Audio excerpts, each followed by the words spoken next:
Friends, foes, sexy ducklings. This show is scheduled to begin right on the hour. I started it about 15 minutes early. I'm gonna mess around in this character creator for a little bit. This seemed like a fun idea. Now, on yesterday's stream, I played some Gemini Heroes Reborn. Let me adjust my microphone before I get too into the talking thing. There we go. Yeah, Gemini Heroes Reborn. And we encountered a character who was voiced by... couldn't remember his name at the time. And I called him Rowan Atkins. This character was not voiced by the illustrious Mr. Bean. He was in fact Robin Atkin Downs, who I know best as Travis Touchdown from No More Heroes, and from the spin-off Travis Strikes Again. Anyway, to make up for this terrible insult, I thought I'd make a Travis Touchdown here in Spells and Secrets. So I just have a randomly generated character to start. Just randomize everything, why not? Yeah. We can look all kinds of different ways, but let's see. Travis Touchdown is a possibility. So, masculine body type. You got two options. And I like, you know what, if you're gonna do the two body types, masculine and feminine, that's a fine way to label them, right? I think. I don't... Maybe have more than two body types, but Pineapple stuck in my teeth. Because I was just eating cold pizza. Alright, that's out. Alright, where to begin? A lot of things wrong with this Travis, so let's start with the stance. The idle pose. Heroic. But we're doing the No More hero. Proud, he's hip. He's shady. Really, Travis is all these things and more. He's not shy. That's the first one that's just plain out. That... They're calling it apathetic, but he definitely gets a little pouty and whiny in some of those games. I think sassy might be the one.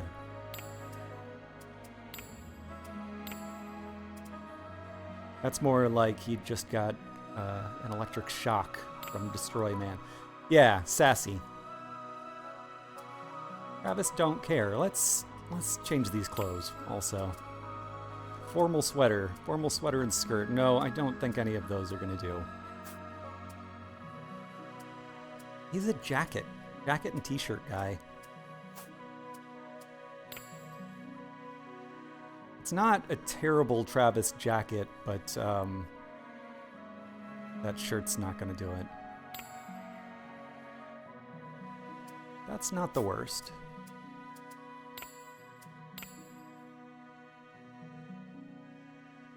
What are these capey, wingy thing? No. And that. Here? Yeah. No way on the scarf. Okay. Not Travis. Not our Travis.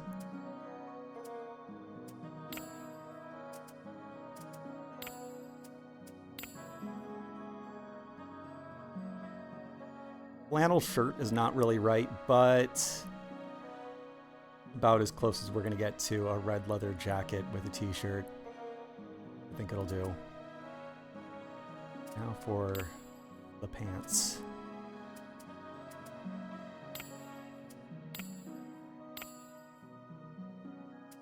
Huh, I'd have gotten it on the first try.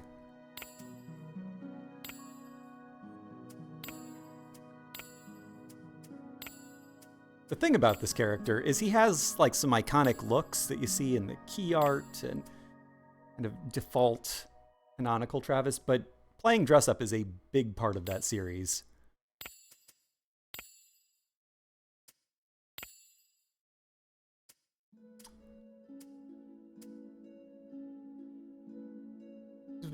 these jeans would be better if they had holes in the knees and a bunch of chains all over them, but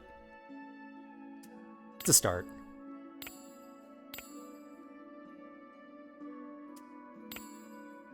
Red in the red, it kind of, but the classic black chucks, that's not bad either.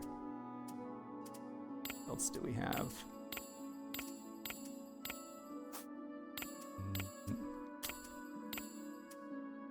Probably not on those. Travis is a fashionable guy. He likes his kicks, but I don't think so. What? Oh yeah, it's like a Harry Potter kind of game that we're going to be playing. This Spells and Secrets. I don't think I've said the name yet. Spells and Secrets. Boots clipping through pants. Pretty good look. Let's see, I have all the games. No More Heroes 1, 2, 3, and Travis Strikes Again. All cases for these games all sitting right beside me so I can get some pictures. We don't get a lot of good imagery, back of the box screenshots. Although the cover of No More Heroes 1 does have, you are looking down at his shoes, and kind of a simple black work boot. Yeah, that's honestly, it's not bad. Maybe the pants are throwing it.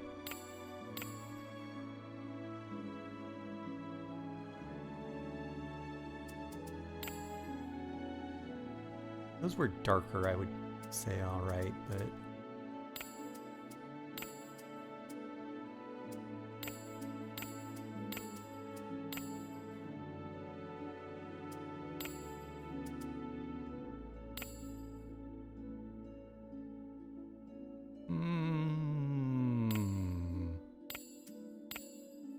don't like how high those ankles are.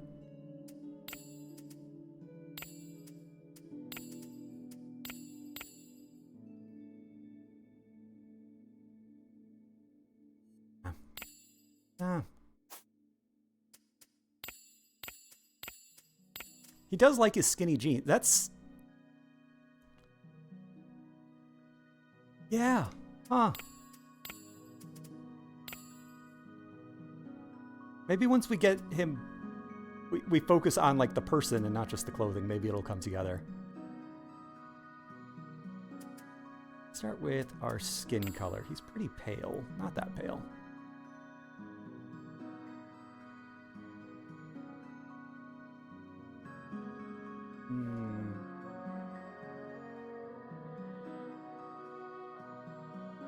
The lipstick is really throwing me as well.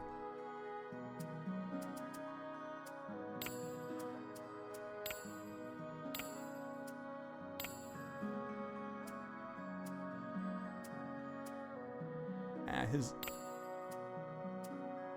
eyelashes are pretty subtle.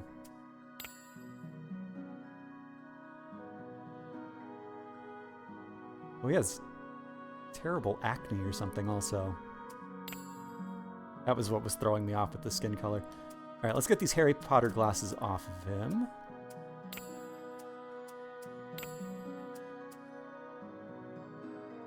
Nah, it's a little too nerd. He is very much an otaku, but the shape is bizarre, but the color is good. I think that's the best we're gonna do, unfortunately. Accessories, no earrings.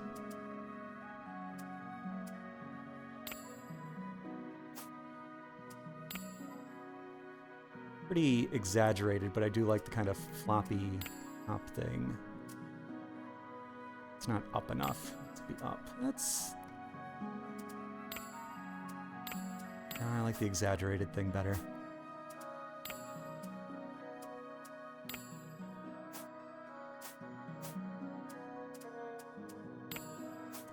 He's the only guy who can make a faux hawk cool.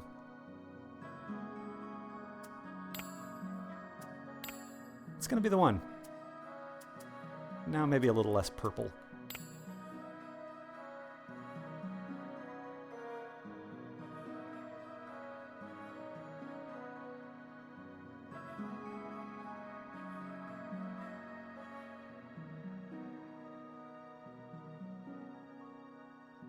Hair is pretty dark.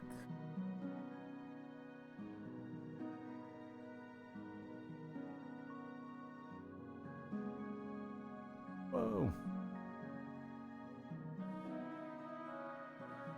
Yeah, I like that. It'll work. Anything else here? Pick up hairstyle, random glasses, earring. Nope. And oh, we took off the neck accessories. Father Travis touchdown. Nope. Oh, accessories though. These wristband. What? I didn't even see a difference here.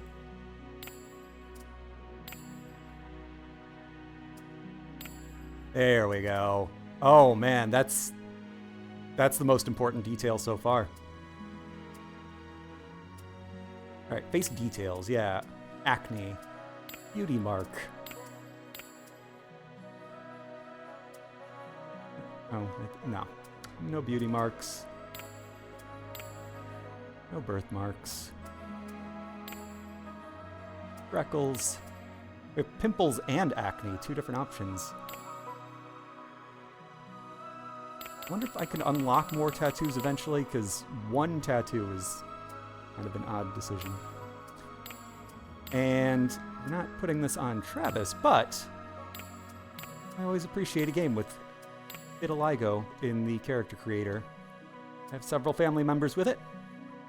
I think it's really cool when people include that. Oops, we're not putting it on this character though. Nothing. The eyebrows are very important.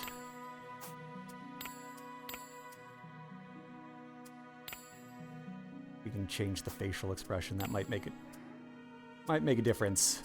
His eyebrows have a really distinct shape that we're, well, yeah, let's give him the Vanilla Ice stylish thin resting face. Neutral, friendly, fly, smug, wacky, serious.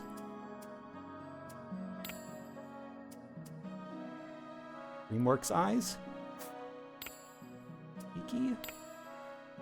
Bored. I don't like any of the, I think I can do some other face options first though. Let's put them in neutral. Come back to that in a second. Resting face. No, that's where I just was. Eye color. A pale blue eye. Not that you'll see it through these glasses. And I could give him two different colored eyes, but not necessary. Face type. There it is. Cute. Soft. Elegant. Heroic.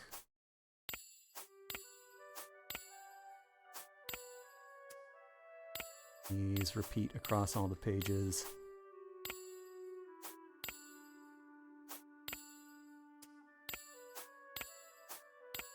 I think soft and cute are meant to be more feminine, and elegant and heroic are, or maybe these are supposed to be the girly ones and these are the boy ones.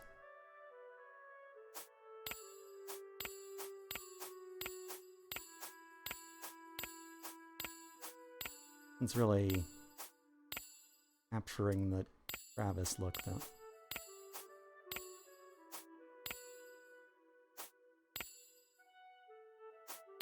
Any granular detail on like the nose and things?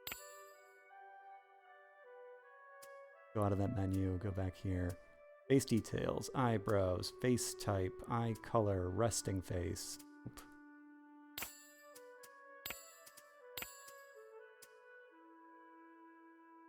Sly's probably... Nah, smug. Let's go smug. Might come back to that idle pose in the...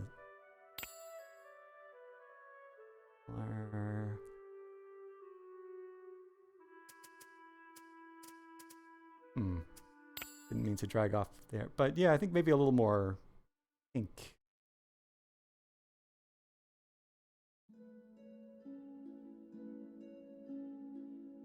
Let's try that. The face look? Better. We go, head shape. These colors mean shapes that a head can be.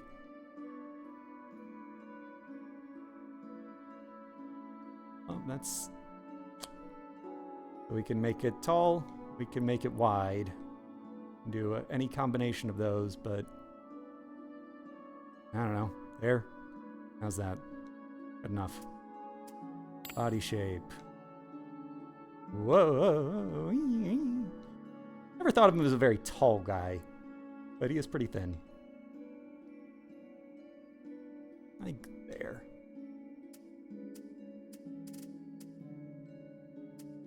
Back to this pose. Is this the best we can do? Kind of like that one. That might be it.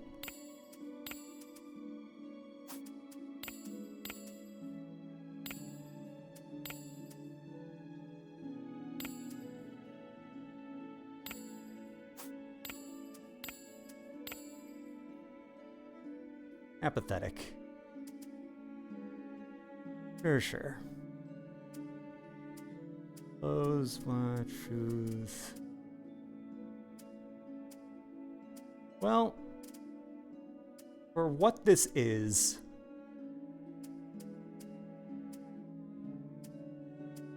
yeah, I don't think that's too bad. Nothing amazing, but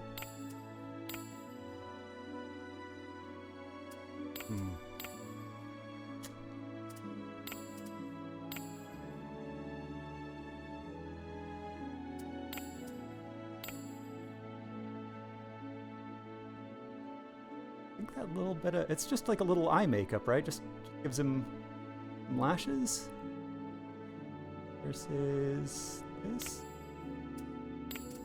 Yeah, I think the lashes help. And there you have it. Sorry for getting your name wrong, Robin Atkin Downs.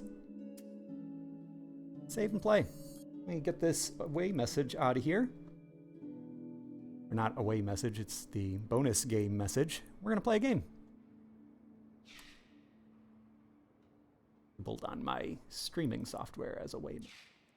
Okay, so this character who's running around is me. We'll take a look at how he looks up close.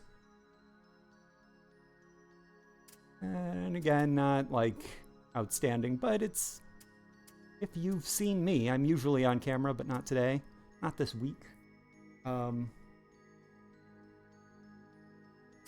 It's a fairly okay me. I haven't got a Nintendo 64 shirt on, which I don't have that shirt in real life, but I would wear it. But I started the stream by pulling some pineapple out of my teeth. So I'm going to switch to a pizza shirt for today's stream.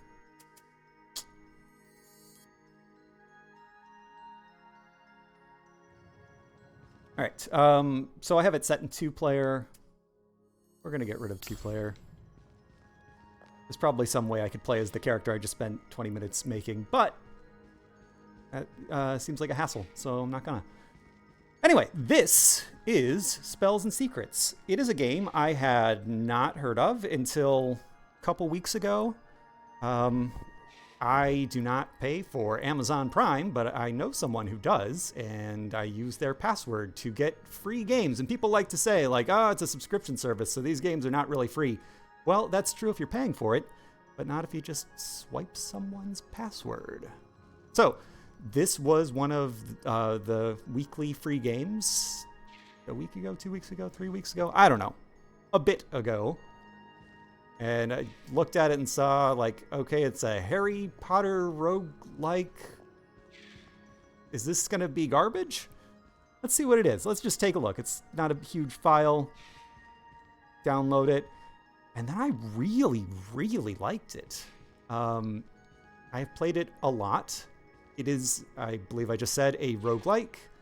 So you're going through the same thing each time, but it changes in some ways. But like that run does have an end, but even when you've reached the end, you might not have seen anything. So I have beaten this game quite a few times. But there are still some like unlockable things, some spells, some secrets that are still to be revealed. So if you have not played this game, there's going to be all kinds of spoilery stuff. I've unlocked everything. I have not fully powered up everything. I have not unlocked everything. I've unlocked almost everything. And that's what I'm doing right now, is unlocking the last couple of things. But a lot of the appeal of this game is you go through, you solve puzzles, you solve combat puzzles, you learn, oh, this thing that I could use in one way, maybe I could actually use it in another way. That might be neat. So, if at any point this starts to look interesting, you think that's a game I might like to play, stop watching, come back next week, the week after, every week. I stream a bunch. This is probably the only time I will stream this game. Means this stream won't be for you. You can discover those things on your own. Because I'm just going to go straight into it. I'm going to be solving the puzzles. I'm going to be killing the monsters.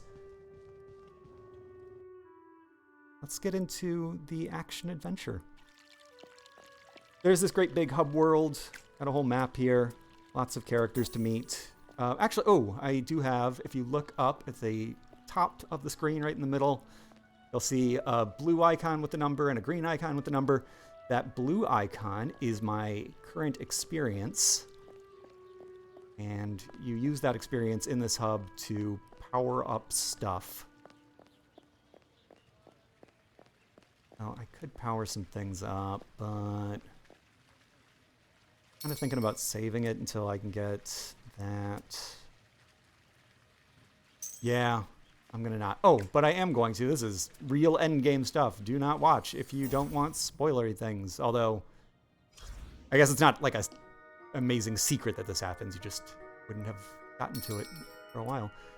When you beat the game, it unlocks like a new variation that gives it some more challenge and some more reward. We're going to go fully challenging, earn extra points. Now let's get into the game. If I want to be here.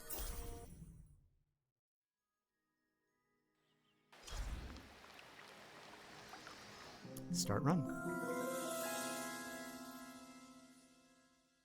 This is not a speed run. This is not a, like, I'm gonna be the most incredible, never get hit player in the world. This is casual explaining a game that I like. I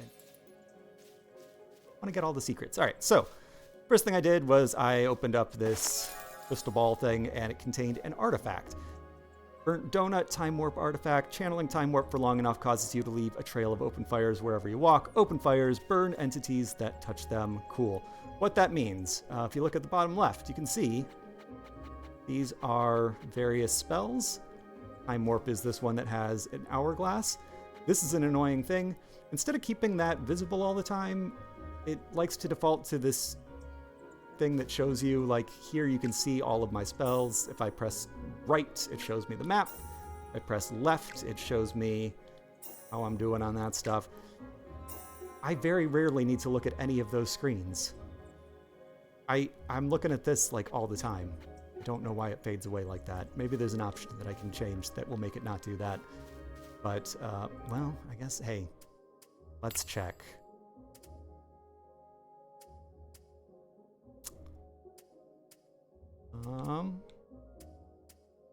Gameplay, I guess, is where it would be. Oh. Dialogue scroll speed. That doesn't need to be slow. Go fast.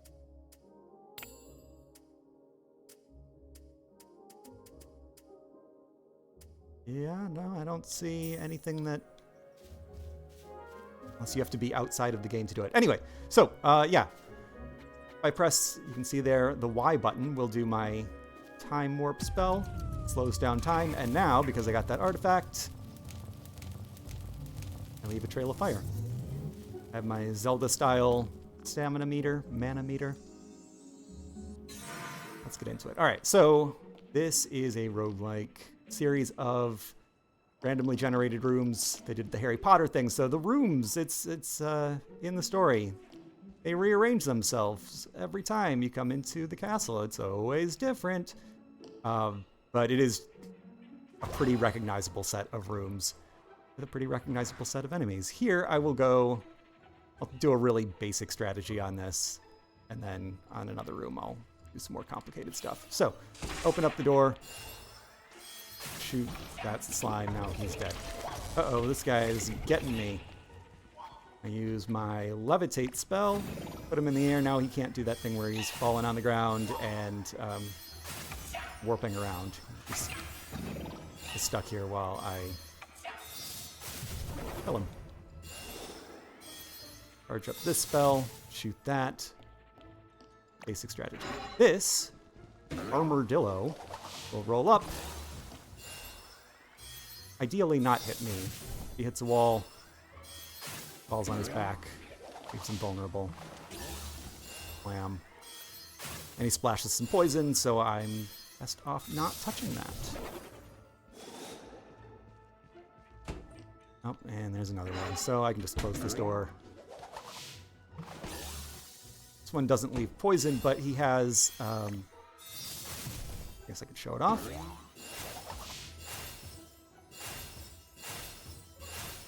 Oh, no, I can't, because he just killed him instead.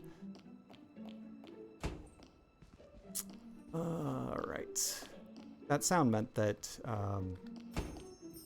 all the enemies are defeated, but there are still secrets, like this bag of gold and a potion.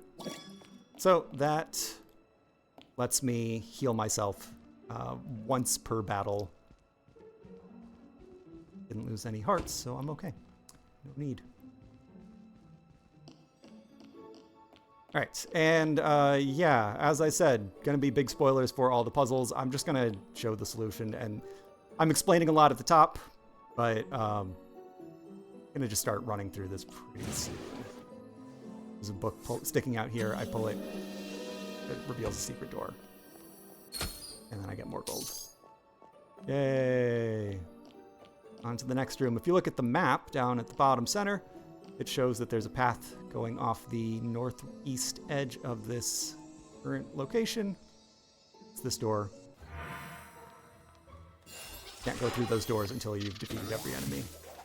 So what if instead of firing shots at that guy, I just got a slimy poison enemy and rubbed him against the armadillo and that killed him?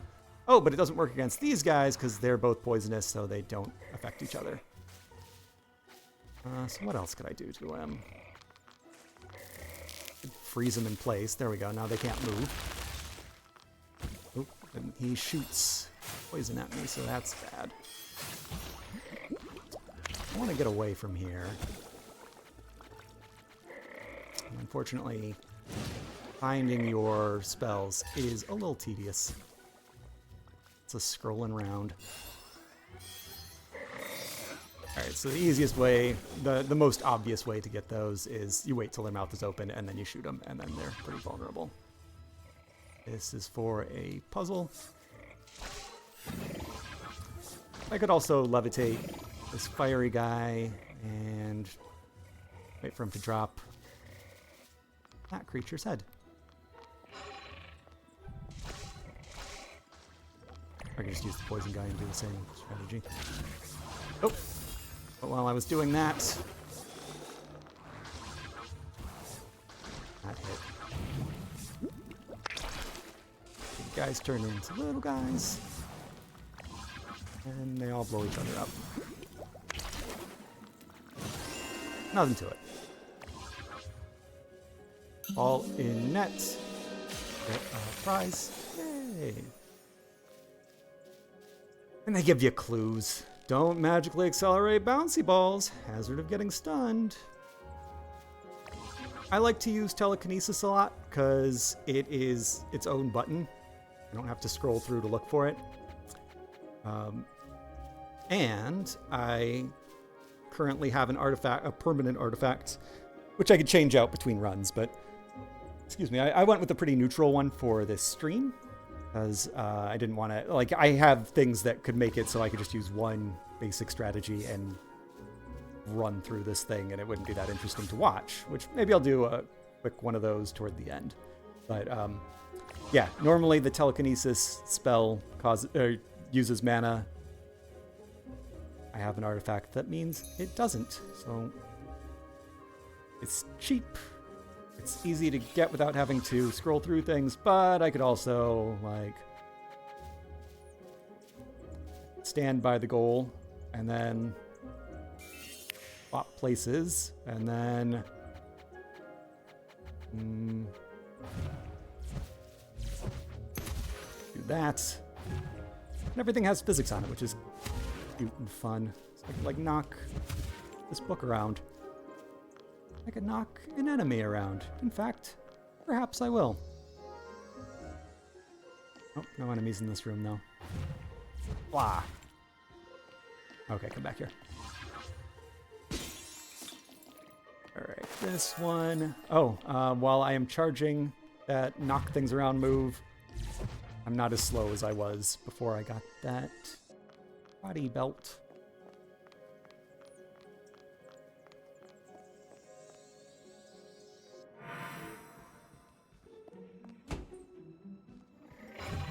So I can hit that guy into a wall. He takes some damage. He gets dizzy. Makes it harder for him to hit me. Pretty effective. And, ooh. So this gold bag is not like the other gold bag that we found. This one has a glowing light in it. I'm going to start charging this up. And then open it. Ah, it's a king gold slime.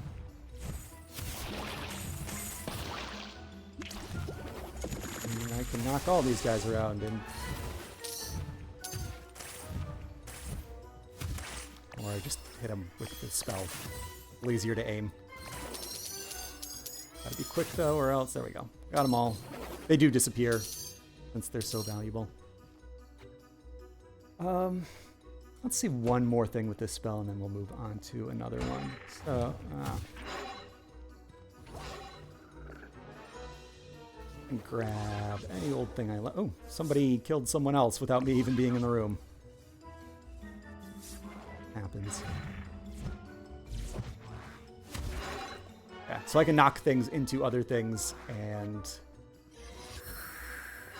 that's fun. And if I freeze them and then knock them, they slide around. They take a little more damage.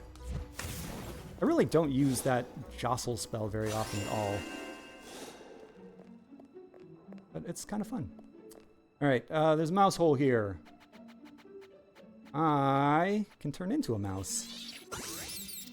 Look at me go. Hey, secrets. I get what I get, what I get. Stain remover. Neat. So, yeah, but what is going on here? What is all of that? I have a mouse. Have any artifacts on? Oh, am I? No. That might just be a bug. That's probably a bug. This game is pretty buggy. It was kickstarted, and I read through some stuff. There we go. Yeah, I'm invisible. No one can see me. Really, what is happening there? Oh, it's gone. Good.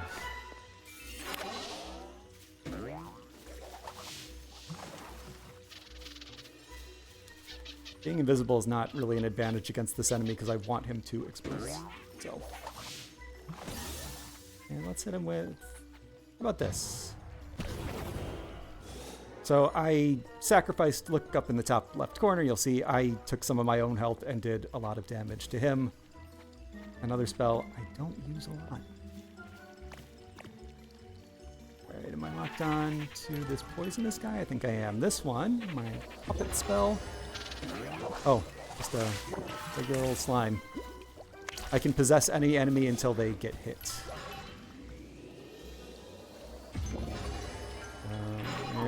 Now I am the slime. Not that effective. I can also just become anything. I'm a table now. Why not?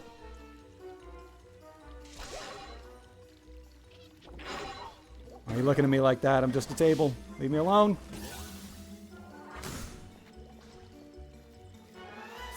Get this lightning sword. And, so these slimy dudes explode when they are defeated, unless they are frozen first. And then they just disappear.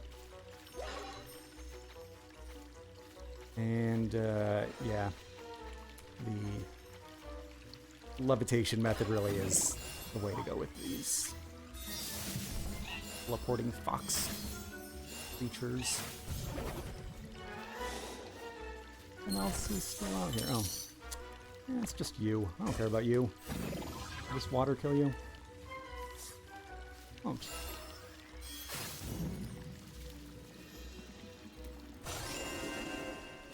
And there's another potion, and it does stuff, but I don't care. I'd rather have... Actually, since I hurt myself, find time to use it. There we go.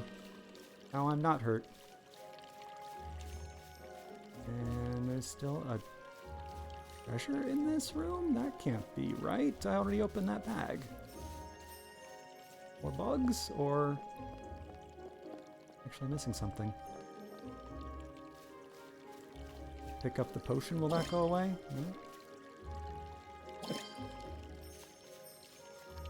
No? It's empty. I think you're wrong, game. I don't believe you.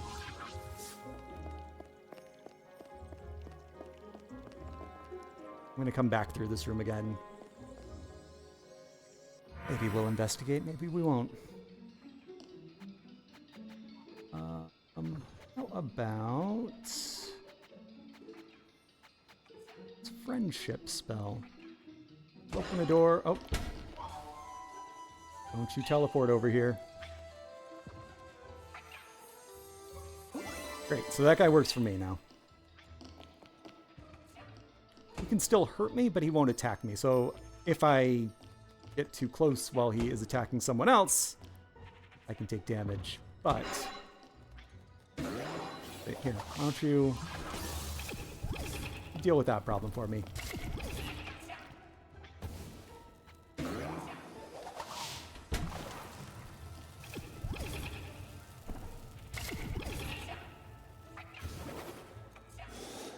Done. Alright. I'm back. You know what? Let's both be you.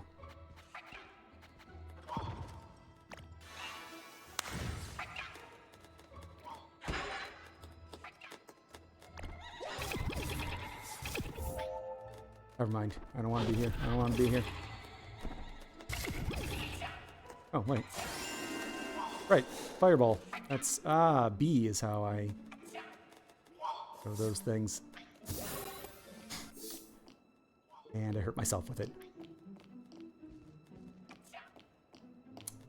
So you can be friends with anyone, but I prefer, in this game and real life, to be friends with inanimate objects. Yeah, oops, I stopped pressing the button because I wasn't thinking. There we go, so the chair is my friend now. And there's story stuff all around, and it's fine. It's neither good nor bad. Puzzles. Puzzles. Treasures. We've not yet found a need for that. That's weird. There's a question mark down on my map, which means that there's a puzzle that I haven't solved, but I just solved the puzzle and got the treasure, so what's happening here? We got bugs. Not the kind that were crawling on me during yesterday. Oh. Well, that's not a puzzle. It's just a treasure.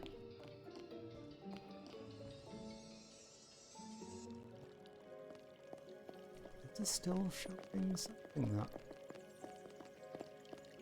Weird.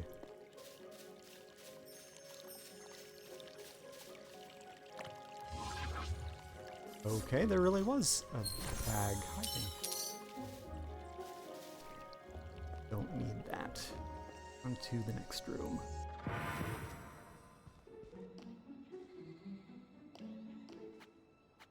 What else? I can tell, just from having played the game a bunch, that green thing is just a slow-moving slime. It's not... Or is it? It might be... No, it's hopping around like a slime. But this white dot is flying. So, I'm going to put an end to that. Freezing him. Do the same for this dragon. Unless he gets his fireball out. Nope, good. Didn't get it. Your toast. Your toast. Your ghost. Toast.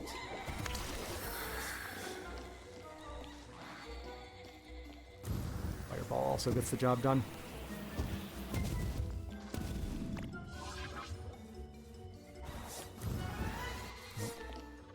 Wait to recharge. Out of magic.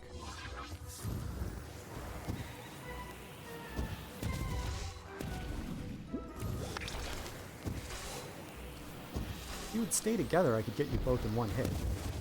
I would prefer it.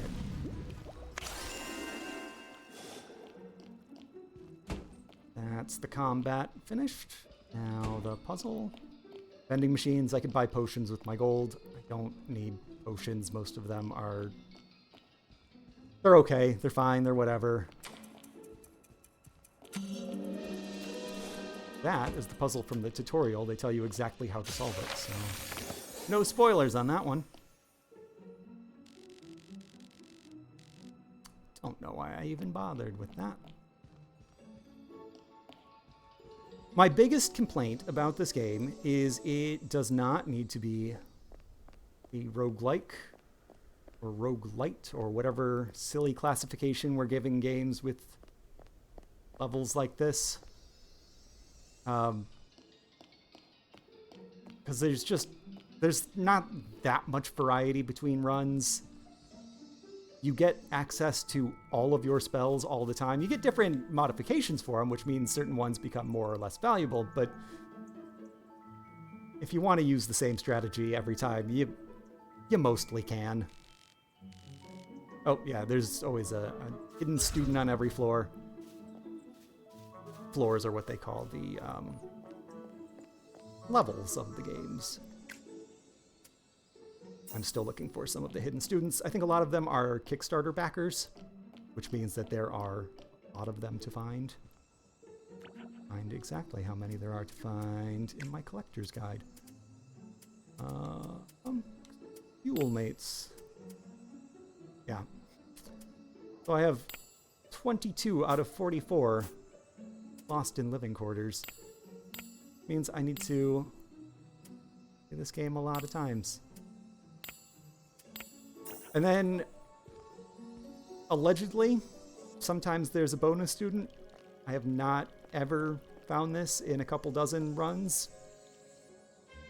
But it's required to get all the achievements, so... Alright, just spent some money on an artifact, because... I'll know why in a second. Hammer for the magic. Wooden for the slash. Tool for the barrage. In my collector's guide, I am still missing a couple of these. What did I say? Barrage, I have... Magic, I have all of those. Oh no, barrage. I am missing one. I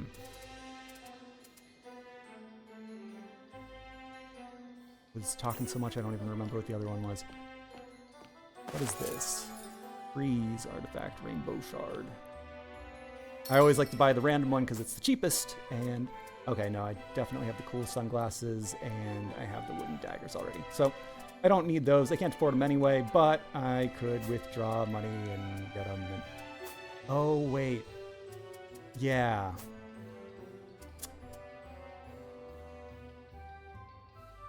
So, for this stream, first of all, let's clear out all of the rooms on the floor.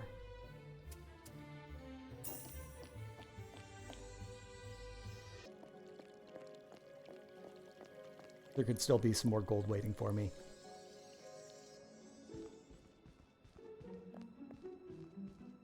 Whatever gold I don't spend during a run gets converted into credit. I can withdraw that credit as gold while I'm playing, but it takes 200 credit to get 100 gold.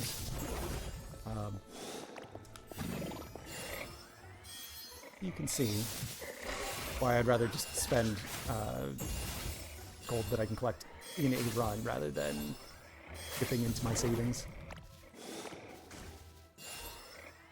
Not that I'm hurting for credit. I'm gonna do so many runs of this silly game that it doesn't really matter. But all things being equal, it does make a little more sense for me to finish up the floor first before making withdrawals.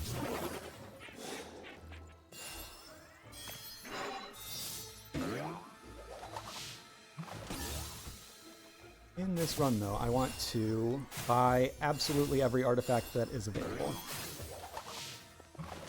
Oh, it's a little closer than I needed.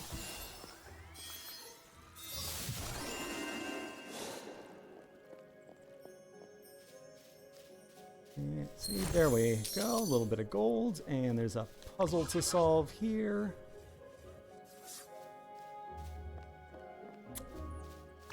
It's one of the least obvious ones in the game. I smash two of these urns at the same time. And I have so many things that can smash things, I just need to pick one.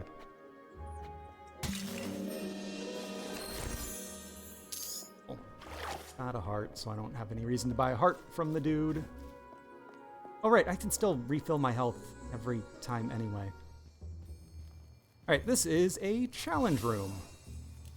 Stand on the thing, and then it throws a lot of enemies at me all at once, and here's where my chair is going to help me. I'm going to just take a step at a time. Create some flames.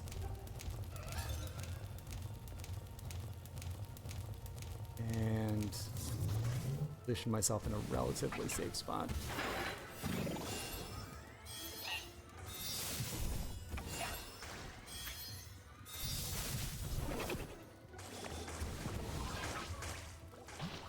Mines are slow and useful, so I'm not really scared of that. Oh! I can't hit that guy while he's invisible, but he can hit me. So I can wait for him to become visible. I can hold him over this flame.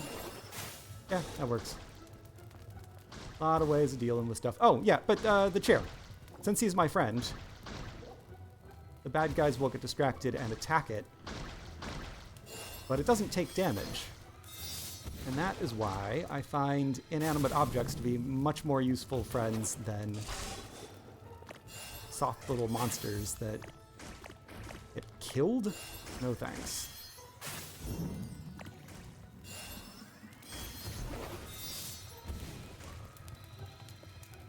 Though I would like a more interesting friend than a chair.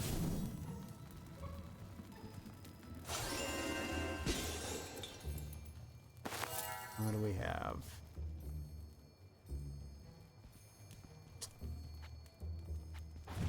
No new power for my jostle.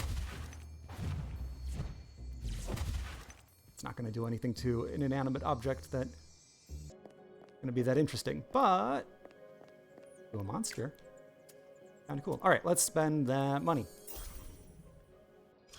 and withdraw a lot of money too.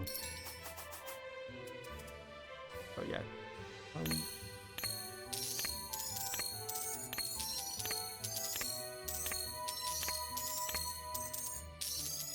And there we go. Now I can buy everything. I already have all of these in my collection. I don't really think most of them are... That one's good, but... that one's pretty good too. Actually, that one's kind of great. These were all good. They weren't necessary. The game's easy enough that I don't need to buy these things normally, and it's not adding to my collection.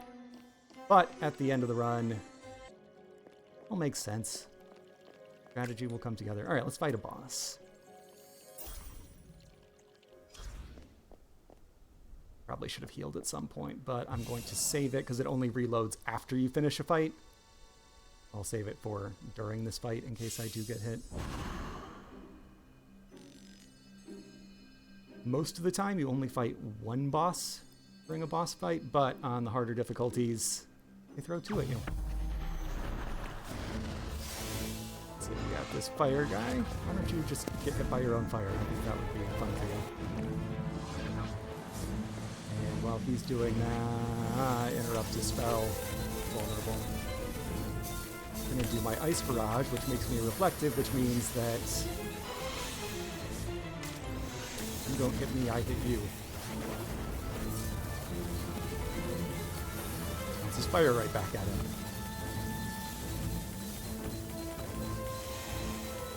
That guy's almost dead, but I'm almost out of magic, so I take a quick break.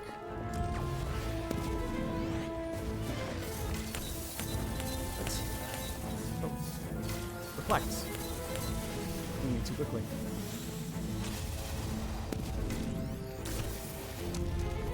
I am really getting slaughtered here. Kind of bad.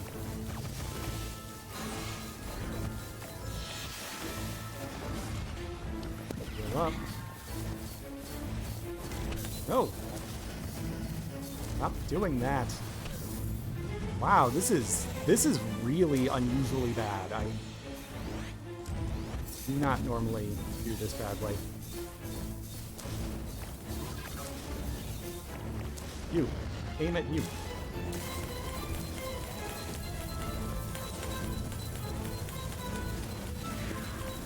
Great. One boss down, the other one very close to death.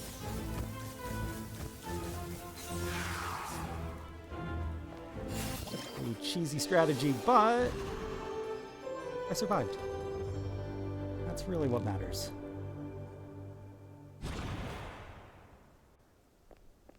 And I heal again, and I get some hearts, and there we go. I'm stronger now than I was going into that fight.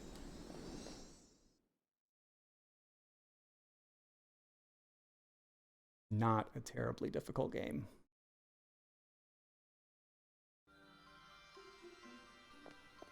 But getting cocky, that's usually my downfall. Aha. So if I throw a fired ball, it is bouncy.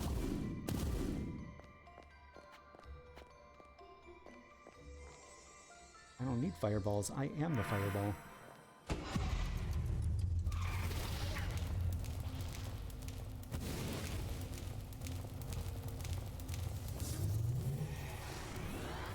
I do kids like that. Good.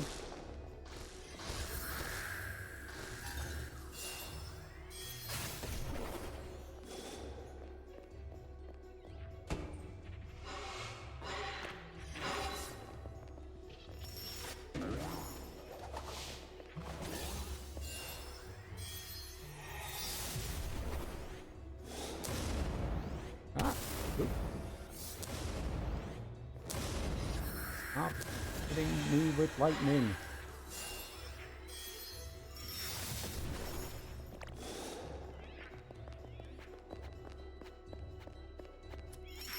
I would like to reflect here. Ah, this chair is messing me up. Chairs, I thought we were friends.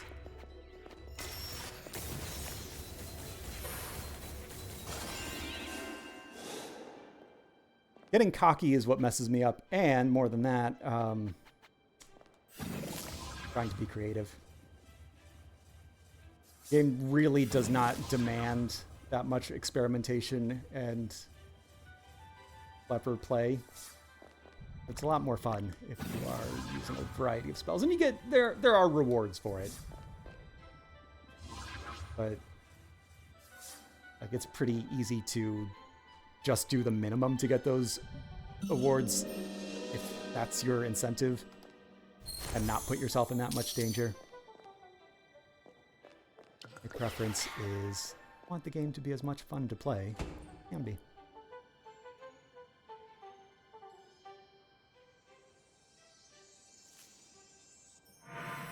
transformed into a mouse earlier, which is a lot faster than running around as a person. But it also seems to be kind of buggy.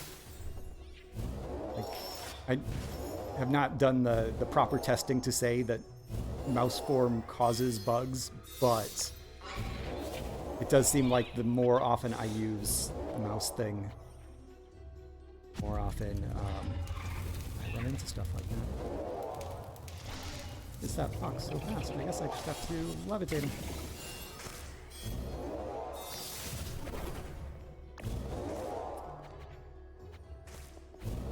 It's not used. I haven't used my shield, but it's not helpful here. That one's no good.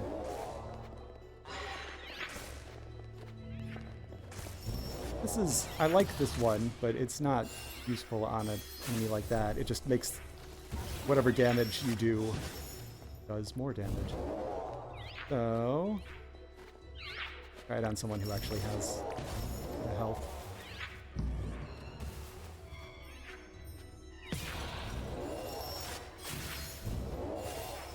Now even my weak spells are doing, like, a fair amount. Not as much as I would have hoped.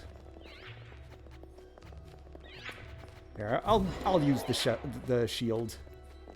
The shield does the same reflect thing that my barrage does, but the timing window is a lot tighter. If I hold it too long. Blue is reflecting, yellow is not. So, very useful, a little bit risky.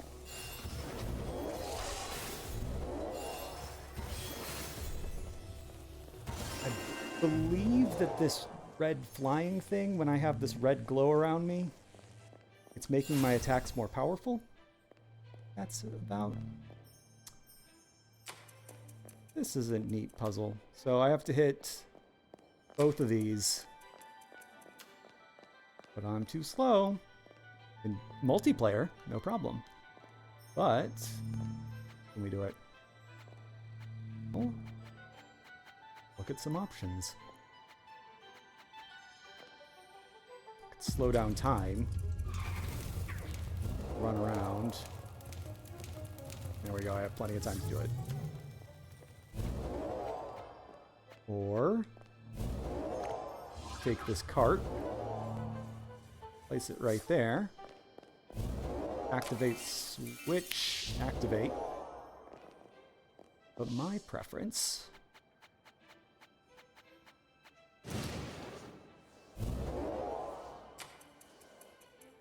What's that? I wish there were more things that rewarded you, that encouraged you, that incentivized you to make full use of your abilities, to, like Scribble Knots, right? You would have to solve the same puzzle 3 times in a row, doing different solutions. It'd be cool if they gave you a puzzle and said, all right, now you can't do that. Or really what would solve a lot of the problems is don't send me into every encounter with, what's this, 18 spells? Well, 20 spells when you include the 2 default. Give me 3, 4 spells. It would make it... This would be a lot more navigable, although you could just let me hold it down and have like a... like the rotary wheel thing like shooters have. Or like Zelda. There's some clear Zelda influence in this game. Like, I'll put a little more Zelda in there. It would solve issues. And stop taking my spell HUD and hiding it behind totally useless information. I know the button to draw my wand. Anyway. A game that I like a lot, and it's an indie kickstarted thing. Like, for what it is, this is great. The things that annoy me, bugs, when you're a little indie team with just the money that people gave you, devoting the resources to tracking down, researching, understanding fixing those bugs and making sure they didn't cause, your fix didn't cause new bugs. Like, that's a lot to ask of someone, and I can forgive that. I like this interface stuff. The whole thing where this either shouldn't be a roguelike or it needs just a couple of tweaks to make the different runs really feel different. If I came in with just a few spells, I would be forced to, like, oh, I don't usually use this one, but maybe I can't. Oh, I hadn't thought about that. That's a, that would really get me out of this jam. Or, I know how to solve this puzzle with the other spell, but I don't think I can do it with the one that I have now. And you don't begin the game with 20 spells. You begin the game with 0 spells, and you quickly start to learn more and more. And that progression is neat, but that progression is almost independent of the roguelike thing. Excuse me. The great games in this genre. Let's just go to the great game in this genre, Hades. You go in with goals. You go into each run having, like, here's what I'm going to do. Here's a strategy that works, and here is what I'm going to accomplish, and this has worked so well for me before. And then you just, the random chance of it all means you don't get what you wanted. You get something else. And sometimes it screws things up in a bad way. And sometimes you find out that the perfect immortal build that you had, you never want to leave because it works every time flawlessly. Oh, this other one is way better. This game, I can just shoot stuff. I don't really have to use most of these spells. There's some puzzle-solving things like, okay, I need to open these electric boxes, so I need electricity. Well, I always, every time, have this electric sword. But there are other ways to get electricity. I don't think I have any spells right now, but, like, maybe I just miss out on some rewards sometimes, because I don't have the right thing. Or I have to save up and buy something at the shop. Or I like that I can play this game over and over, casually, not have to think about it that much. Like, I'm going to win almost every time. That's really unusual in a roguelike. The number of bad runs I've had in this game are really few. Because even if I have nothing but bad luck, I can concentrate, I can take a safe strategy, I can slowly go through, and nothing's going to hurt me.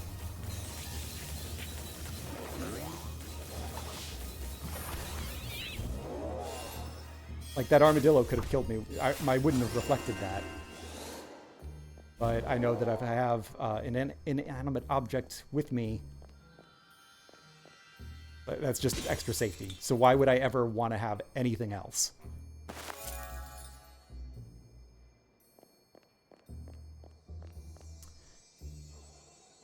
And that's me being down on a game that I really, really like, just because the tweaks, it could be a lot better.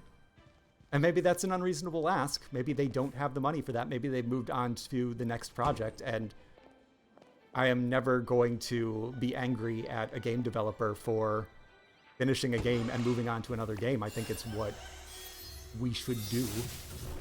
I don't like the idea of people getting stuck on one game forever, which seems to be the expectation now.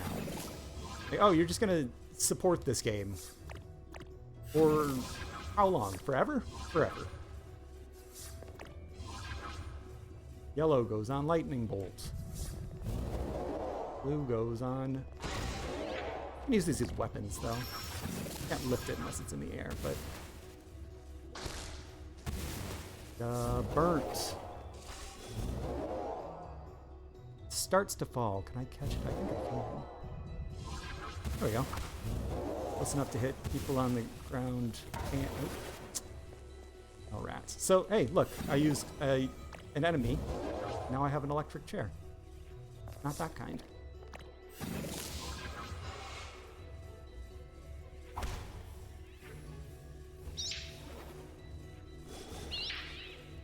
All right, and because I have the artifact that lets me use telekinesis without using mana,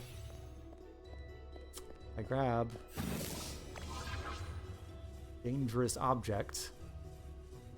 In fact, about, oh, that other green one. There we go. You're my friend now. Congratulations. Now friends with a burning bush. Sounds religious, but not.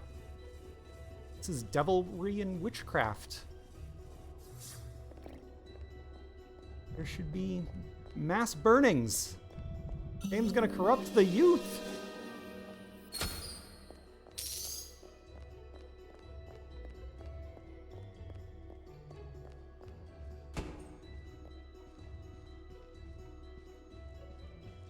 I'm not the first person to ask this question, but I've still not heard an answer. How do the book burners who thought Harry Potter was the devil, how do they feel about... you trickster. How do they feel in our current culture wars about J.K. Rowling? Still an enemy? Or an enemy of my enemy? Right, I have a bunch of rooms left. Let's go way back to the start.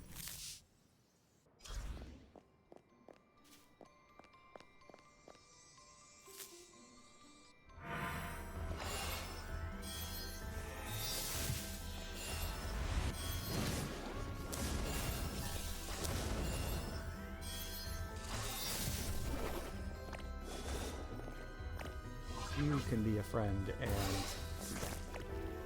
Where's my other friend? They're right by the entrance, right? There we go.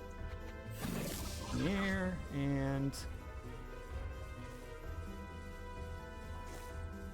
I'd first drop you on everyone over there.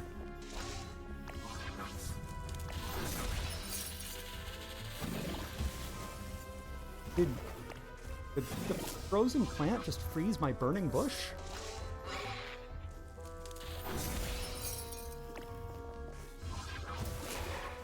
Oh, dragon. I was standing right next to that dragon and said, nah, really gotta attack this bush.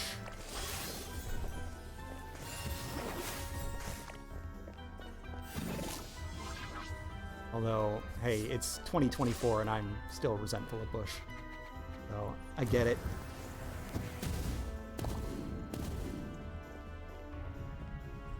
Oh, it's aligned. I really want to see if this will work. Try it again. What is making everything red?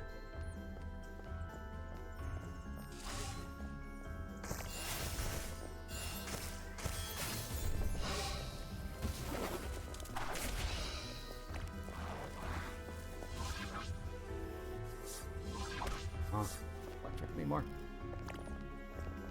Alright, how do I want to deal with you? Oh, can I... my time player? Please, it will. Cute.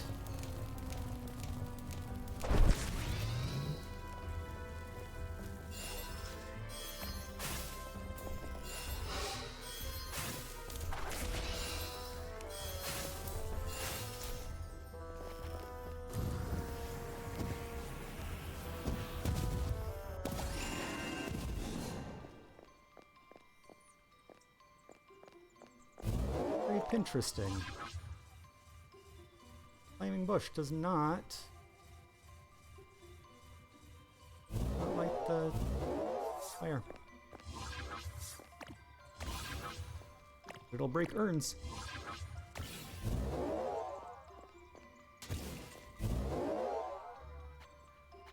Alright, we'll go the old-fashioned way.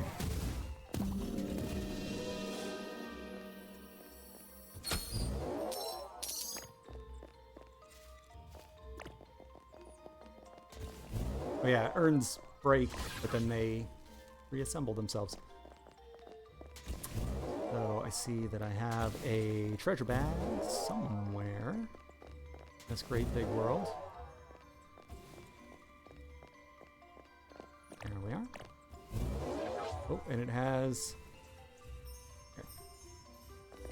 Let's see if my push can earn its weight this time.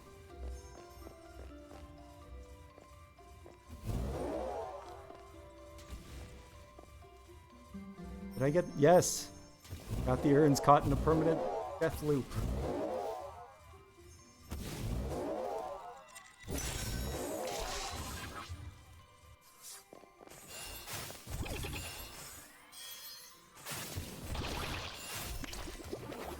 How bizarre. Is it not a fire bush anymore? It didn't seem to do any damage to the dude.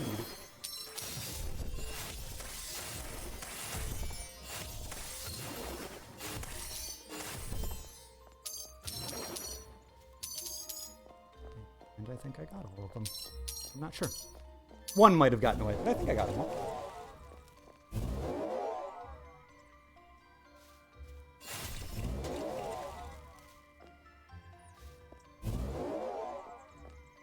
If I touch it, will I get burnt? No. Is it a power bush? No, there was a flame. On to the next room. Let's find out. Let's find out what's happening. Also, was that chair permanent? I can't go back through the door until I kill some guys. Alright, alright. Flying bush. Try it again.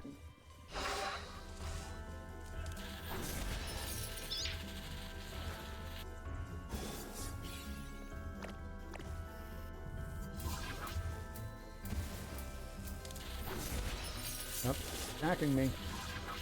Not cool.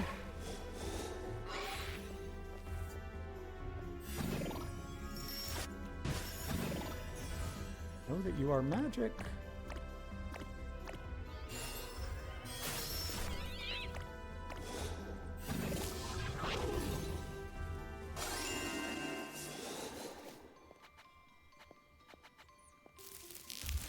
Puzzles. This was a puzzle that stopped me for a while.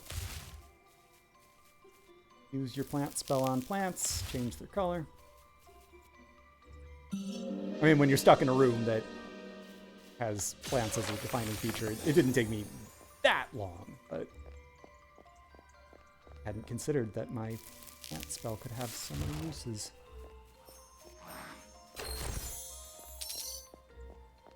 Although, honestly, that's one that's really dependent on the facts. It's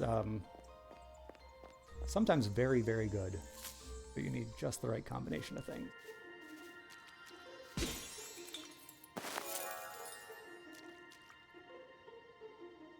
That would be a good one if I didn't already have the barrage shield. Might as well heal. Where are we going next? I can only warp to yellow, blue, and red rooms on my map, not white. Only to special areas, which is what? Special area. That's just Marge Simpson touching Wiggum. Ralph Wiggum's shoulder, right? That's all that special area means. Why would they choose that set of words for a special room?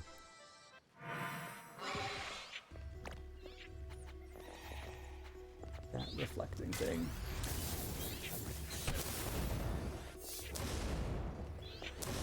Like lightning. Actually fight these guys.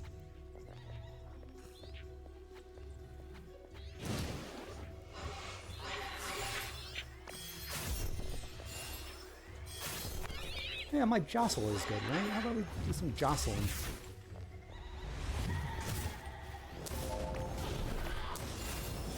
Not as a proper noun. Not Jocelyn, jostling.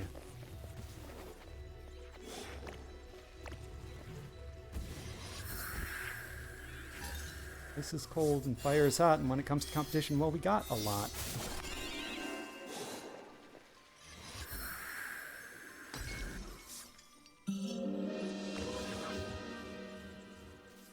The thing they talked about in all the interviews and presentations and stuff while promoting Zelda's Wild Breath was their chemistry engine.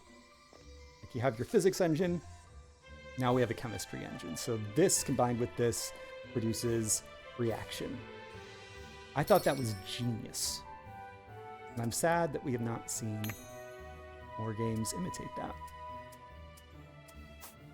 This is one that does. So yeah, even with my negativity, even with my complaints, they come from a place of love. Man, this game's so cool. Be cooler. Friendship Tell. Busy Slash. Lunch Free.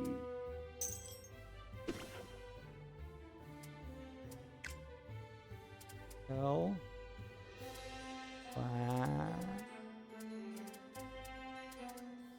Freeze, I already have. Oh, right. See, I'm used to. I've been. The last many rounds I have done. Been all about efficiently trying to buy the ones I don't have and not waste money on the ones that I do. Forgot. I'm not playing that game this time. One, two.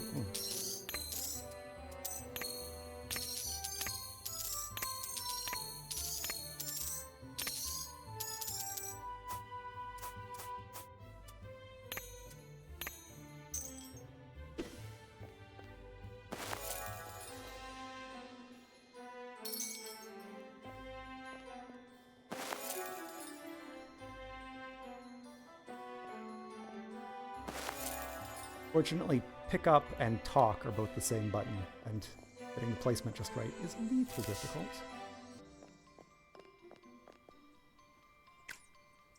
Booms. One more. I'm saving the boss for last, but that's not really necessary. I could just fight a boss right now if I wanted. Bosses.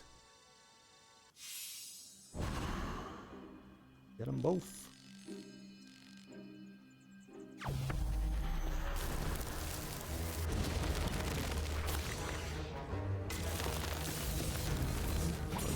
Gonna be the right spell for this fight is if they don't shoot projectiles at me.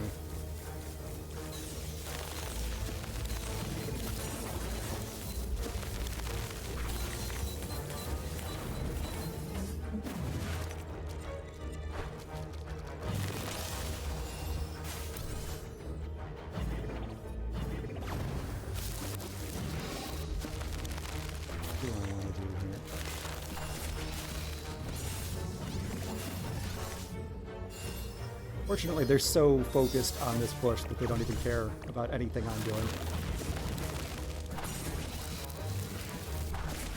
Jostle was always a fun strategy for this fight. Oh no! Timing is wrong.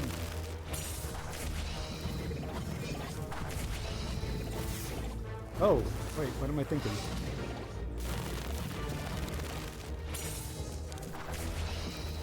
I'm very well equipped for this fight.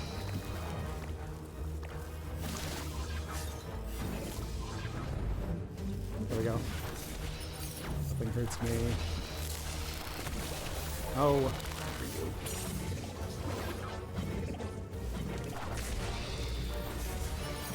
Alright, they need the distraction. What? No, I totally hit those before you hit them. Cool, bruv.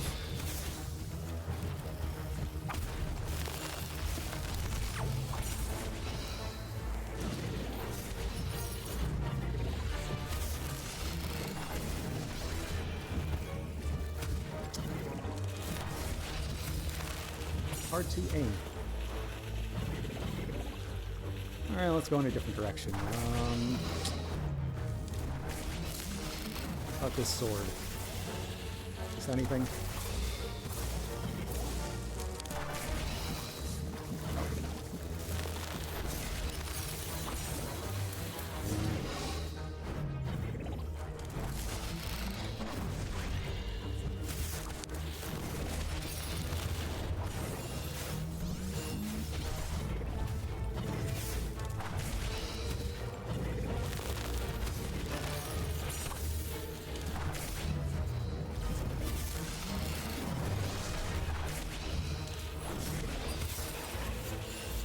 Could just use my default weapon. It's fine. No, I want to do something fun. Oh, yeah. Flame on.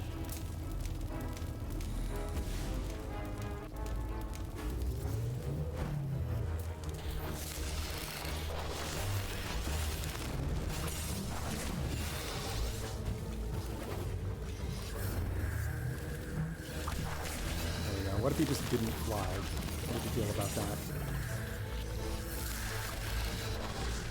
Ooh, poison.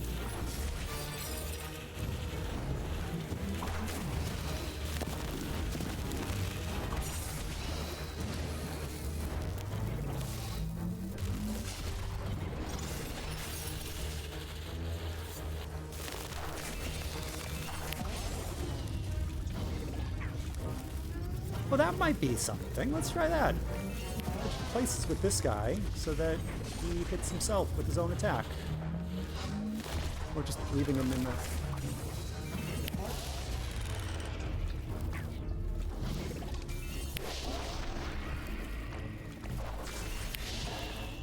Switch places with everybody.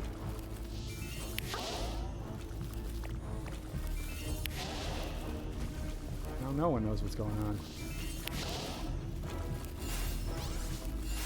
Oh, I just remembered. On this difficulty setting, the upgrades that you purchase in the hub are disabled.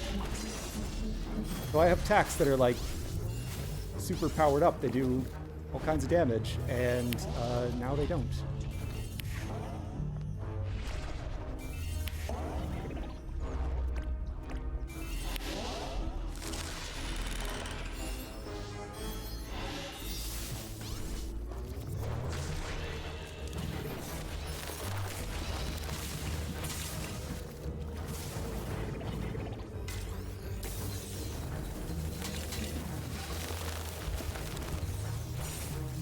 Good old ice attacks. They're pretty effective. At minimum, they do 5 damage, and they are fast. But I can't move while I'm using them unless I get the movement thing. I didn't get the movement thing. No big.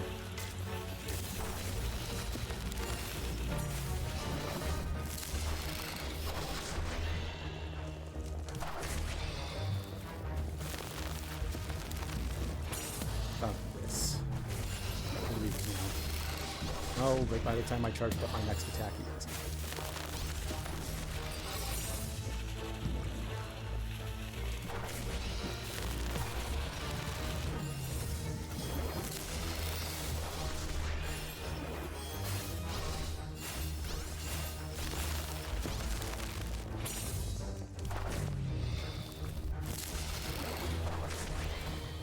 I came into this fight saying I was going to do some jostling. Darn it, I'm going to do some jostling. Getting the wrong.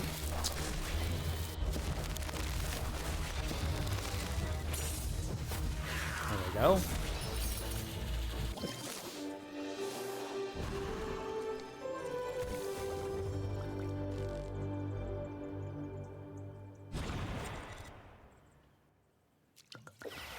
I don't need your hearts, I have my own.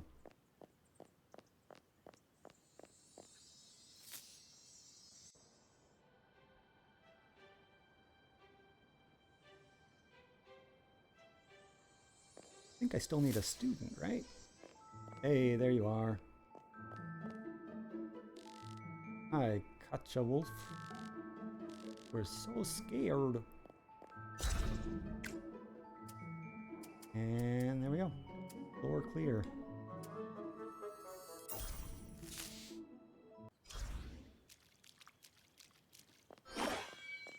Now grab everything. Why not?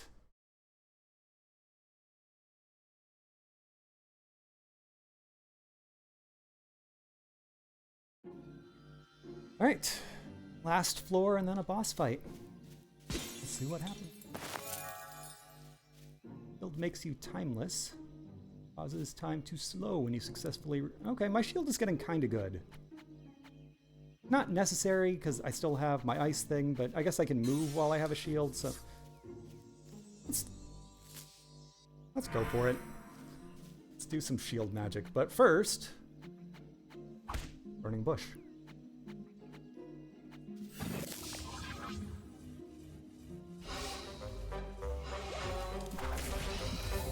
Clear that for me, please.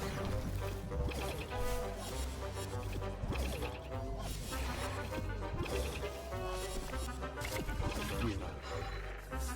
Oh. You first.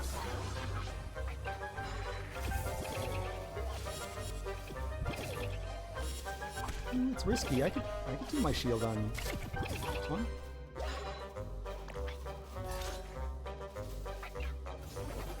Oh, no, I can't. Hey, stupid. I'm gonna show off my shield here.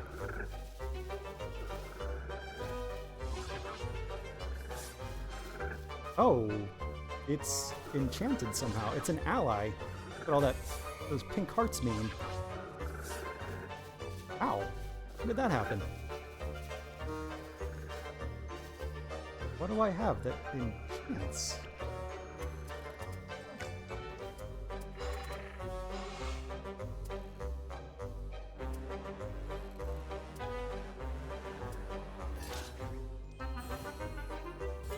Oh, the enchantment wore off. Okay, now I kill you. What?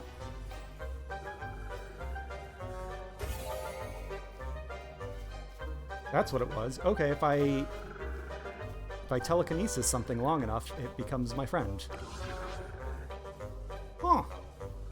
Didn't even notice I got that.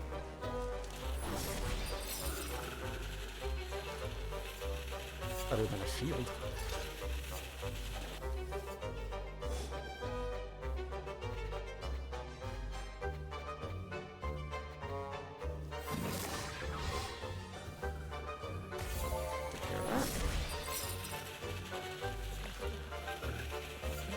Still my friend? Nope. To equip the shield if I'm going to do the shield thing. Timing is crucial. Stop looking over there. I'm right here. I'm right here. Yes. Attack me.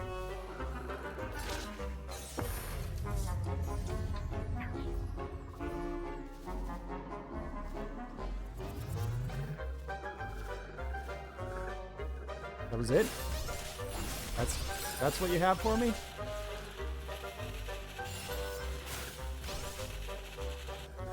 Bush, you're doing nothing. Whatever. Had enough of you. And you.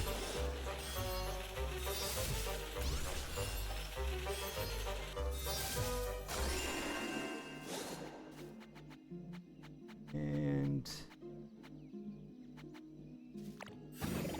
puzzle that seems to, I've read some things online, because people have trouble figuring out how this works, just because it doesn't work that well. It's sensitive about like what objects will break that and what angles, and it just seems like a physics issue. I can get it pretty consistently now. I'm very good at video.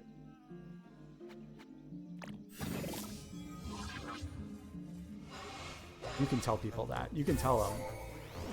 I watched a guy who's really good at video games play a video game. And then they'll think you're cool too.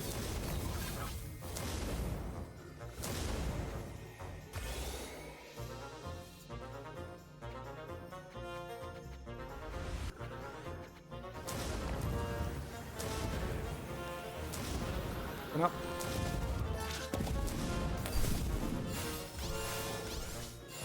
Why are you still alive?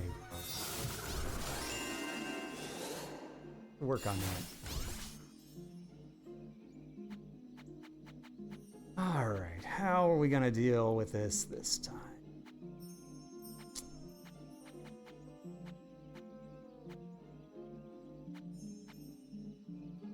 I was happy with how well this worked.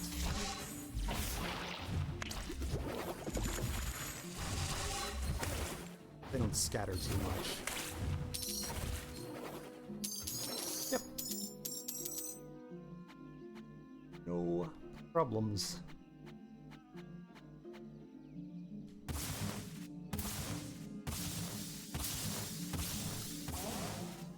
Have no reason to electrify the hay bale.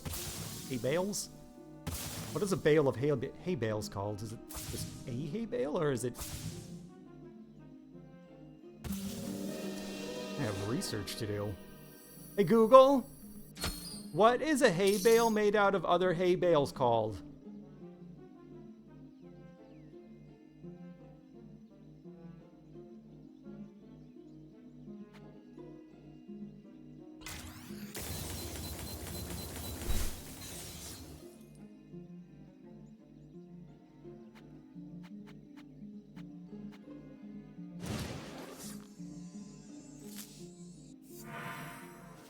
A is for guinea pigs. That's what the Google box has to say on this subject.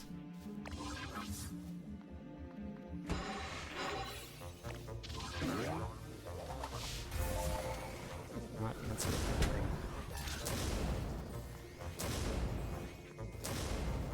Alright, well, all of that stuff happens. Oh, hey there.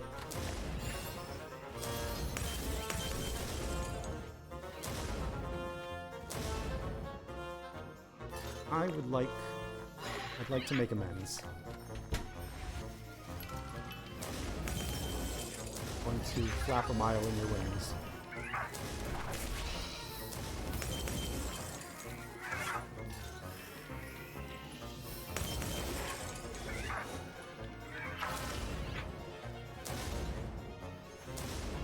And then now I understand the power of ice.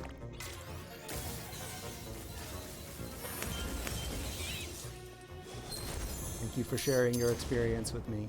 I feel more worldly than ever. Ah.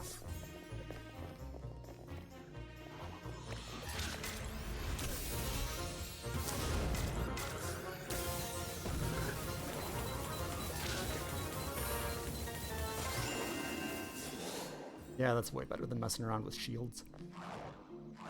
Oh. Hey, it's that same puzzle. It's just more of it.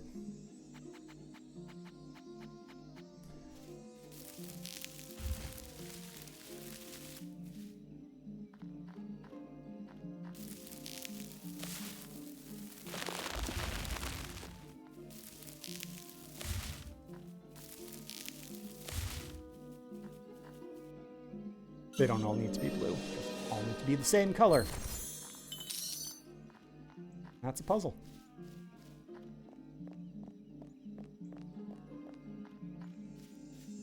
Does that mean this game is against diversity?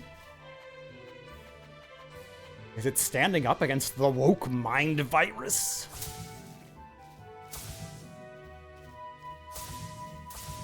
No, I'm making fun of the dumbest people on Earth, but they're not actually that dumb, right? That they would think that colors are too diverse. Flash summons a sword. Cool. And buying everything. I'll come back here after. Yeah. Same thing I've said 3 times already. I'm saving that room. Get that gold first.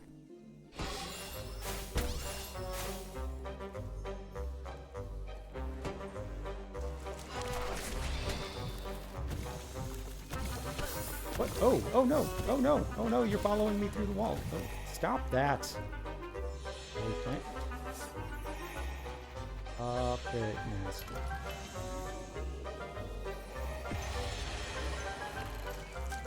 Raise your knee.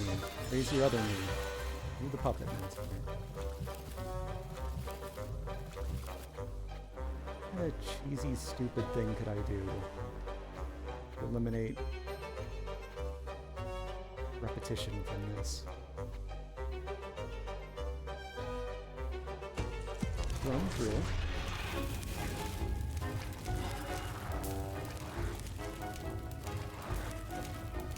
Go.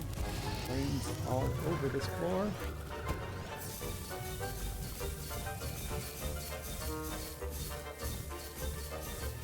Actually, the best way of dealing with a plant is just to uproot it.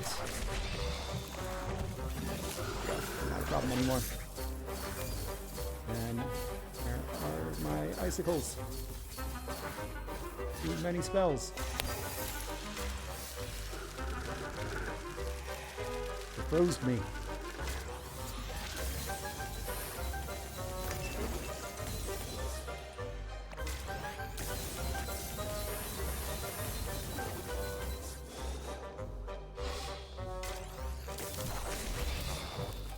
Bad. I can also just fly over this and it's not a problem.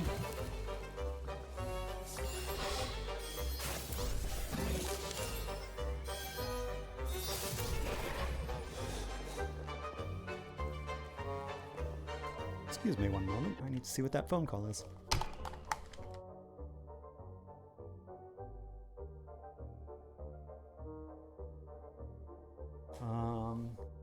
Not for me. Might be for me. A spam call. Don't know yet. No message. No message, no problem. Back to killing monster. Alright.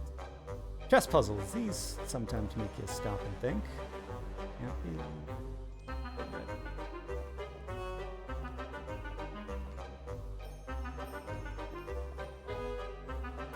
Not going to be a bishop.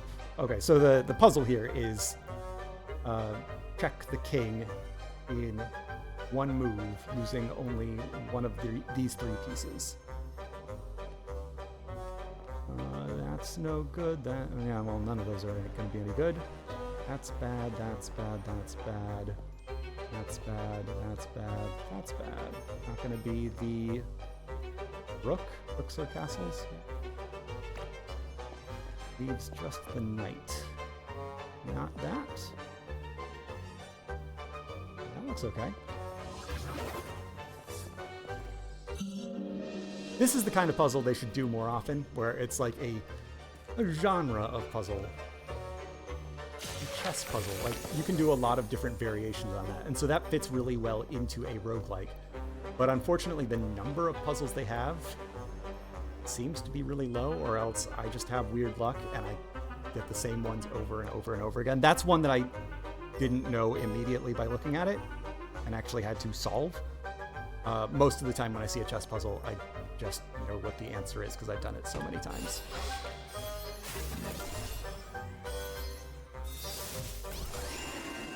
All right, my regular old magic shot is forceful. Means if something's near a wall and I hit it, it does extra.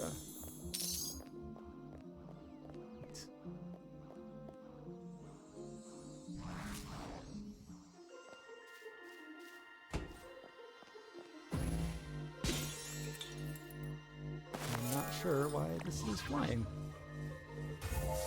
Are the flowers? No. Oh, that's my friend. What did I even get? Oh, yeah, that's a good one. So now my root thing can grab stuff that's in the air. Yeah, it's a good one. I like it. Makes that spell kind of useful.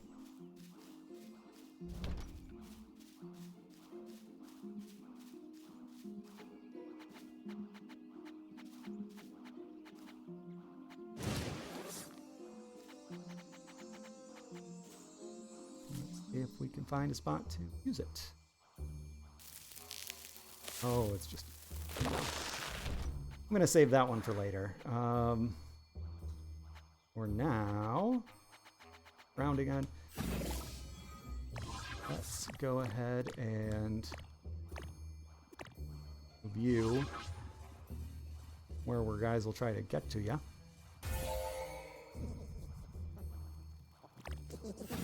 I even like to place it. Oops, there we go. A barrel.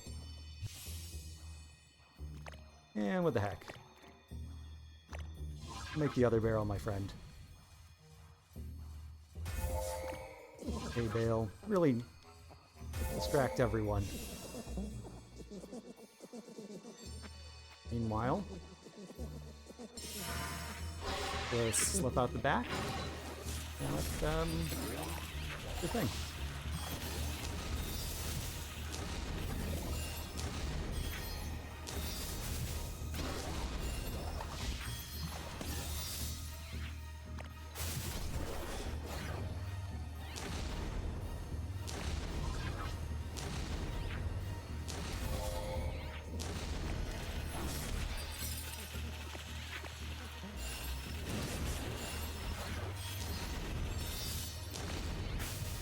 White wizardy creature offers support. Makes it... I think it makes the other enemies invulnerable. If not, just battle resist or damage resistant.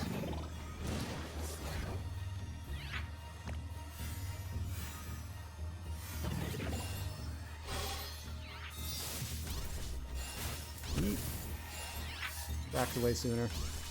Whoa! What's happening? Why so much fire, friends? Look, here's that bush. You love that bush.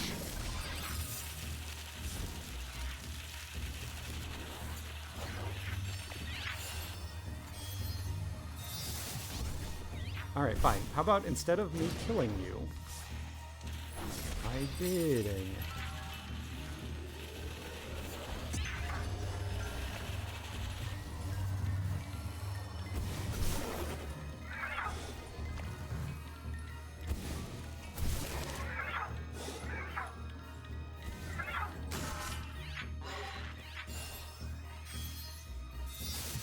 Oh.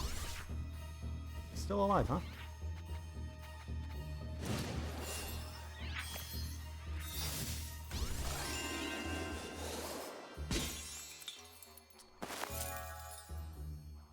Shield makes you bouncy and causes you to forcefully push away any entity you touch while casting it. Bounce entities ignore collision.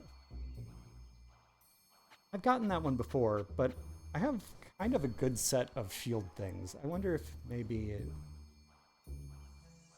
the bounciness will be neat. Let's see.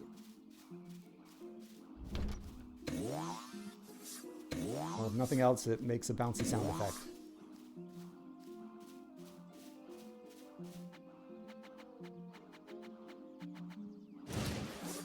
You can arrange the spells in any order you want. I guess I wanted this order at some point, but leave shield kinda out of the way. Too many spells at once.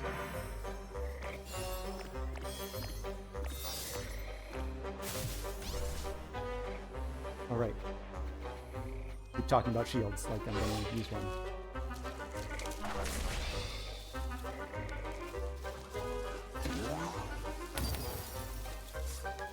Really bounce it.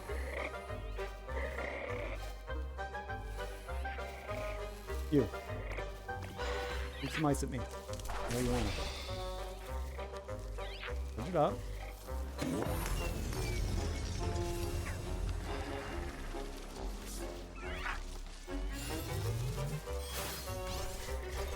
Oh, no, this is still kind of dumb.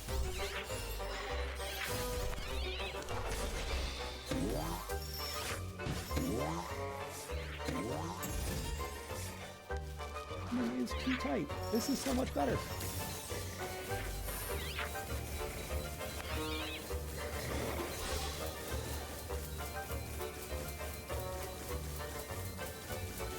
Everyone dies. It's just that simple. Why would I ever use shield? That has all kinds of powers on it, and still, no reason.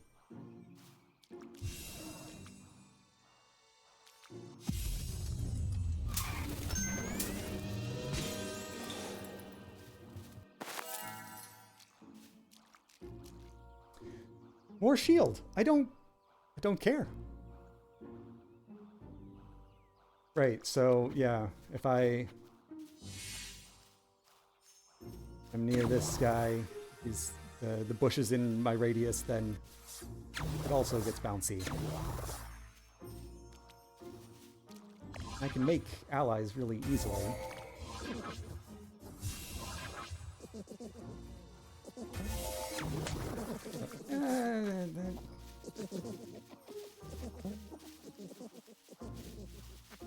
Maybe I should. Maybe I should keep on trying the shield until I have a one good encounter. I'm coming back through this room for sure. I will save that golden heart.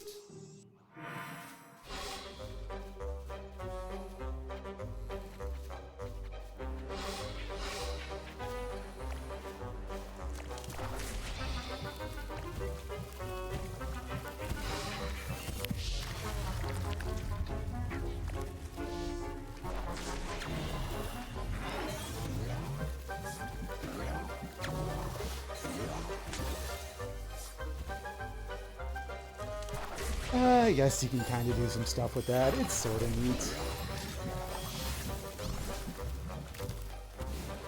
Oh no. Stop it. Actually, that would have been a good test for my bounciness.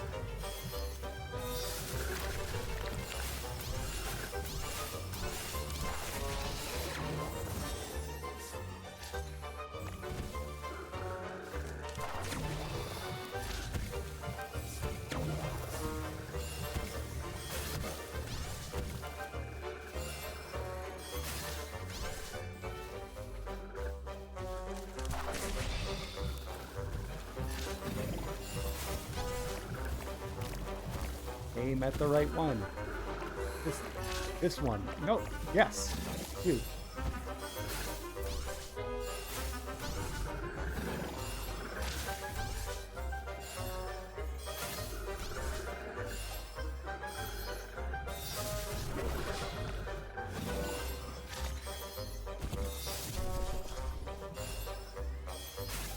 Right out of the environment. Which is good. It makes them dizzy. It works on me as well. Doesn't do any damage, but I'm now, if I get hit, I'm red like that, or where they're red like that, hurts more. Guy's vulnerable when it's out of the ground.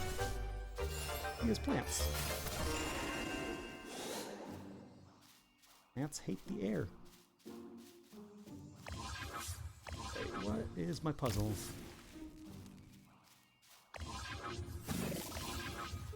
Yeah, why am I not doing that more often? I keep moving the bush to enemies. Why am I not just pushing the enemies into the bush?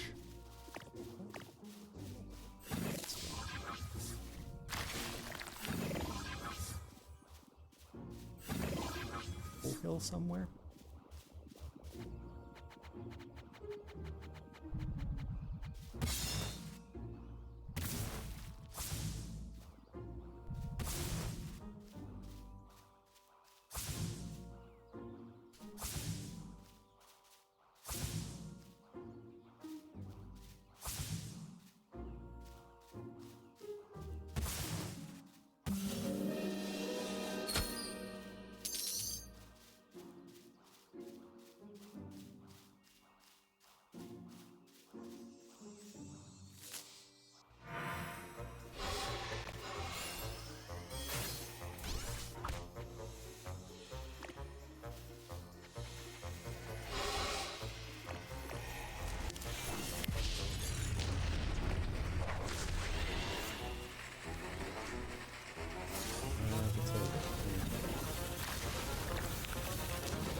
lightning, but it's not doing it.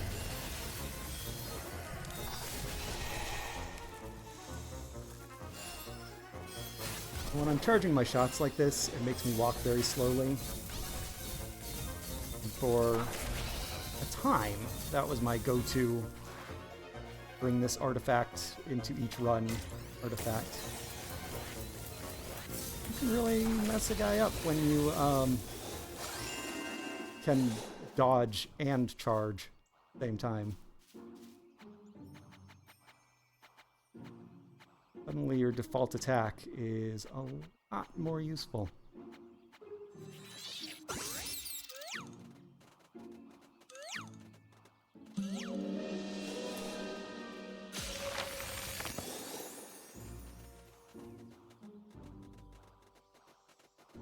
Love a game that recontextualizes things. That like you can spend hours approaching this the same way, and then, oh, now this is a lot more powerful. Now it's this other thing is so useful that I forgot why I liked that one in the first place. Some of that, but could be more. Real nice.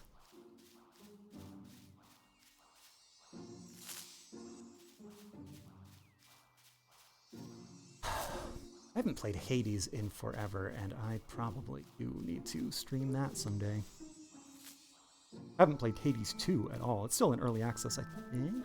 Pretty sure. I would rather wait for that to be a full game. Like, I'm so curious about all the things a game like that goes through. It'd be really neat to experience it all, to play it again and again and see the game actually evolving and changing. And but it's a game I know I'm going to want to play, and it's a game I'm going to be playing again and again and for many hours, and rather just have the full complete thing. As you Griffin Fathom, I don't. Why am I reading the dialogue now? This time I've not done that.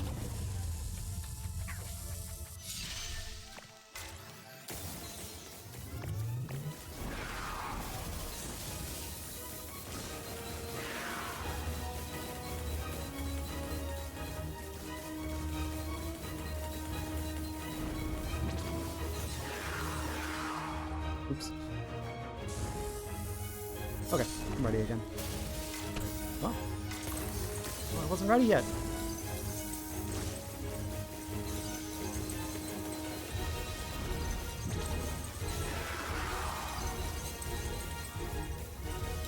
Alright, magic's getting low. Wait for him to do that. Now I'm out of the way.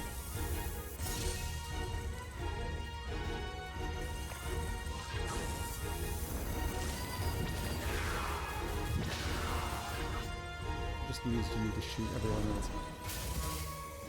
Alright, so that one, the dude's invisible. That means that I can't aim this shot at him. Waited too long.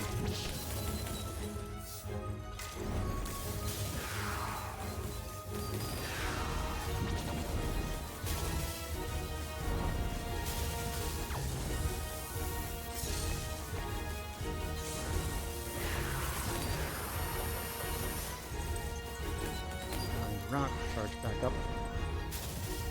I did something more interesting. I hit the invisible one with this. He should. Nope, he's not becoming visible. Nope. Bad, bad, bad, bad, bad. This is a fight where my shield would be useful.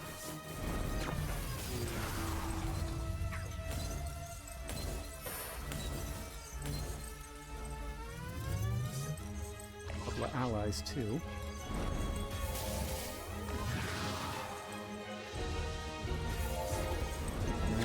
They're all shields.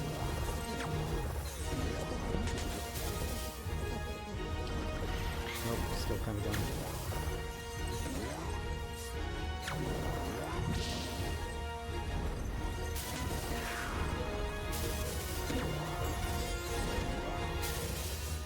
What the heck? That... Well, that should have reflected.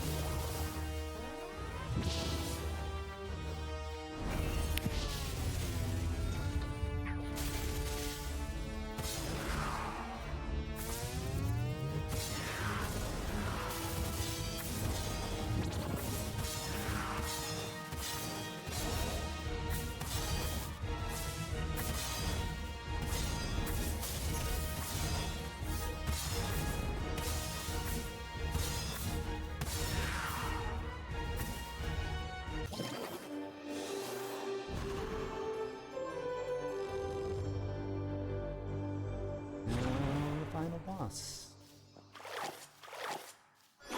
But I left a heart back here. Oh, hey. Still have a golden heart.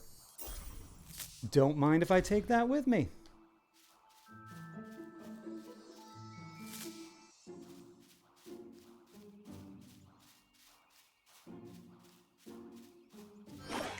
And a red heart.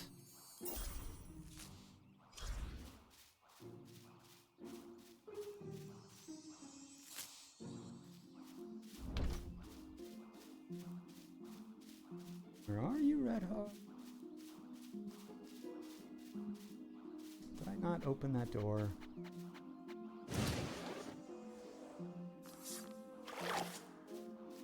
Open now.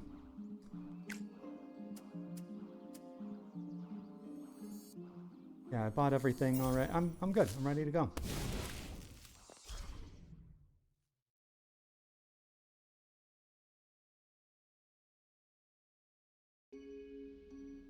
Here is where we really embrace chaos. First, buy this. I'm gonna buy all of those. Golden heart as well.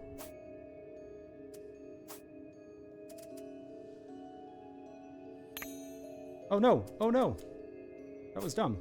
It's not a big deal, but I invested instead of withdrawing. I need 1,500 gold now. Oh no, I don't have enough for that. What a drag.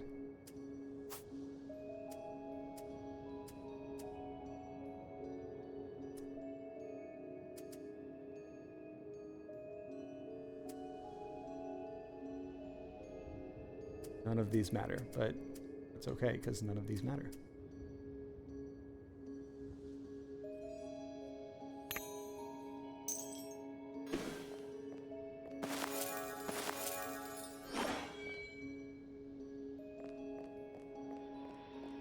And yes, like I said, chaos. I just traded everything I've collected throughout this run for a bunch of random stuff. Let's see what I got.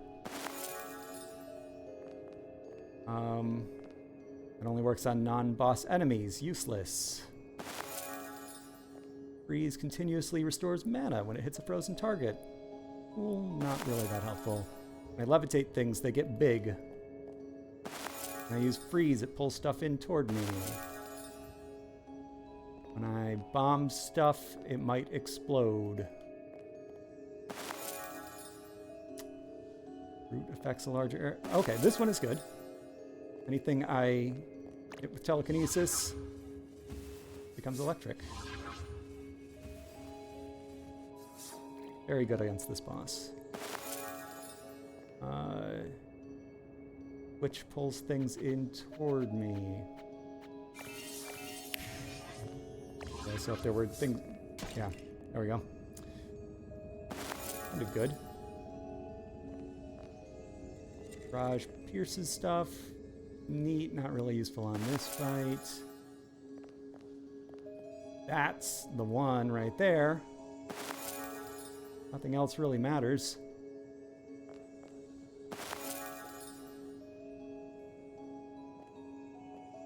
Kinesis makes things explosive. Electric and explode. Let's just demonstrate, shall we?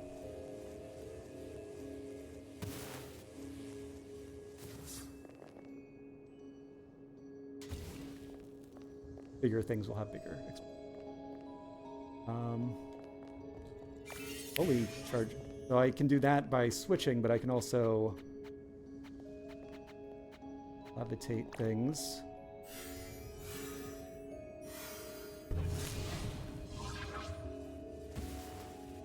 And make electricity, and then... I guess if I'd done it longer, it would have exploded, but I didn't do it long enough. Slash hits everywhere. I already had that one previously. That's why slash is normally just a little sword, but it was attacking. It attacks in all directions. Send. Surrounds me with a tornado.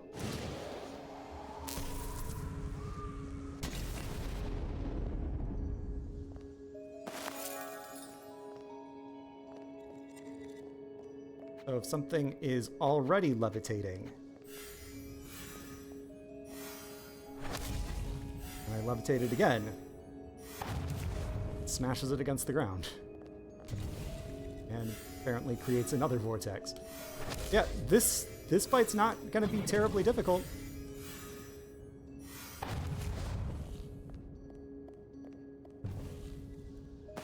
Fidget spinner is... Oh, hit guys, and it makes you better at hitting guys. Freeze stuff, and it freezes other stuff. Good one for the game, not great for this boss fight.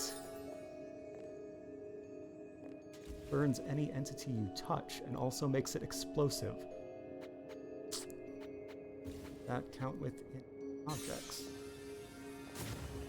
Sure does. Not going to be using that, but cool. Bank. More vortexes. We really love our vortexes. Vortices.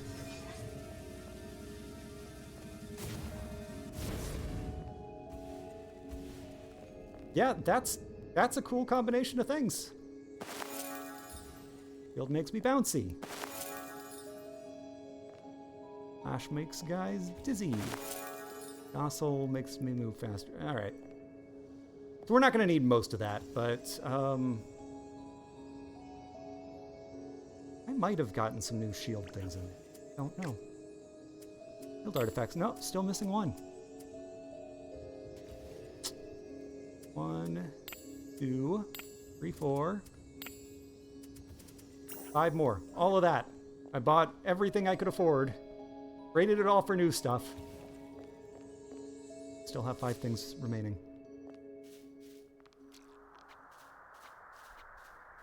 I think I will start with a switch and then go to a levitate and then some telekinesis and see the way this boss fight goes. Oh, right. One more thing. Harder for power. So I can trade health and other health for new stuff. I don't care about Jocelyn. I already have that for sure. That seems good. I'm going to grab that one. I'm not going to be using slash, and nah, don't need it.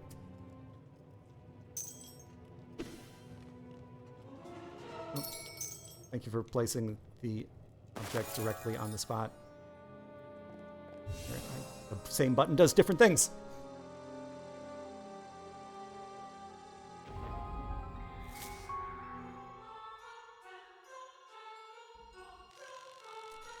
Oh no, I'm the bad guy. I'm gonna get you.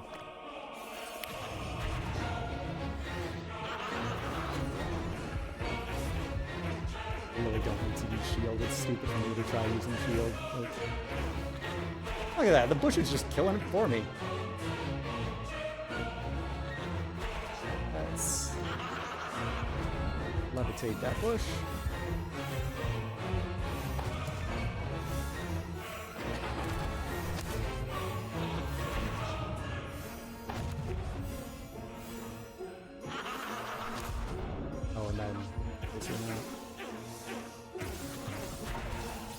Uh-oh, he stunned me, but it's okay.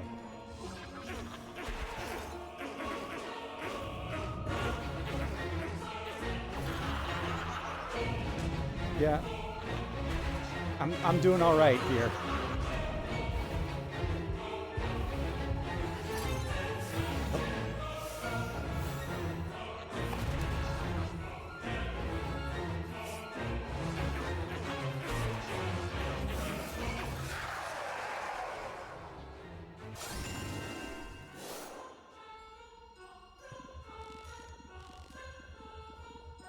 I'd paid a little attention, I could have gotten through that without getting hit at all. I only had 3 gold hearts going into that, didn't I? So I did get through that without getting hurt. I got stunned,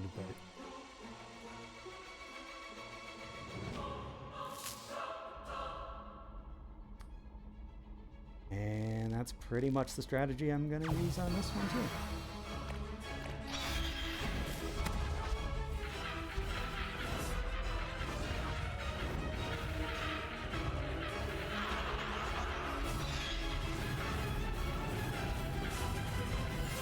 These guys, any amount of damage will go away, so they're not really a problem.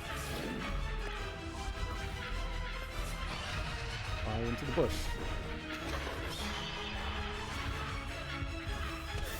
Oh no!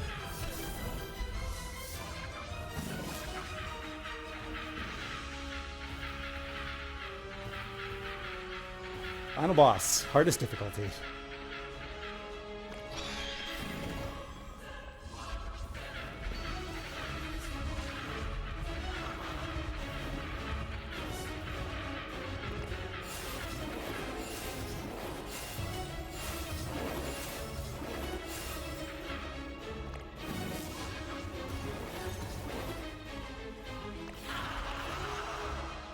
Where'd you go?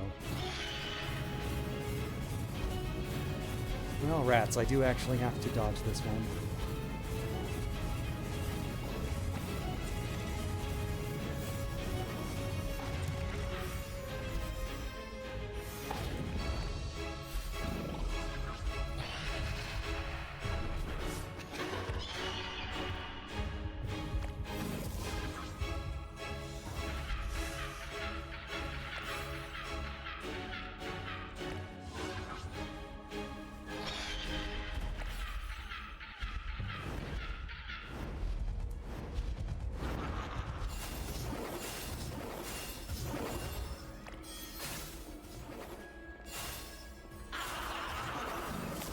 Flaming bush, I'll let you finish the job. I thought about doing something else, but maybe use this breakable urn. You can help out.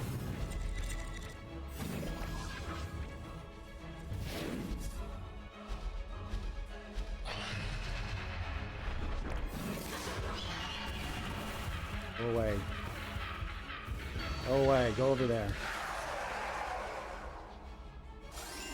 You'll never believe how I'm going to fight this final fight. Actually, let's try a little change in strategy. Still going to be burning bush, but won't be flying burning.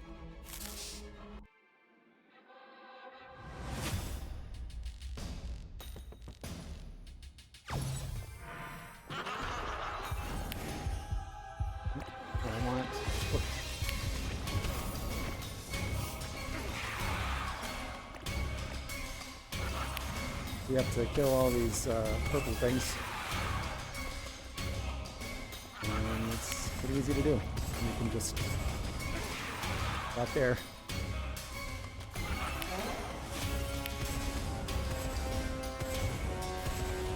Wasn't quite in the right position. Hey now. Do you want me to do what I was doing before? Because I will.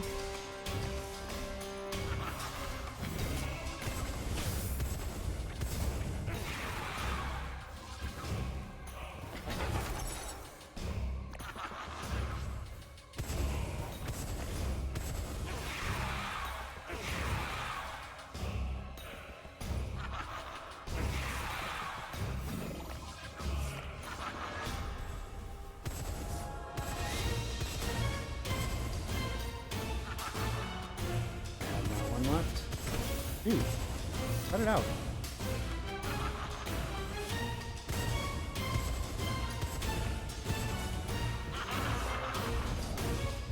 No, fine, I'll do it myself.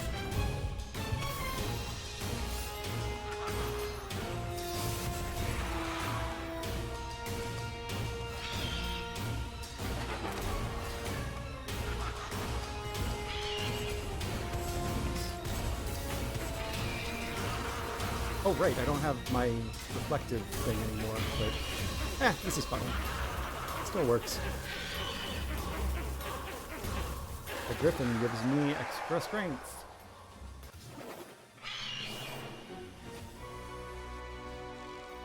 Tried so hard and got so far, but in the end, never finishes the line. He says the same thing every time. And that's Spells and Secrets. I beated the game.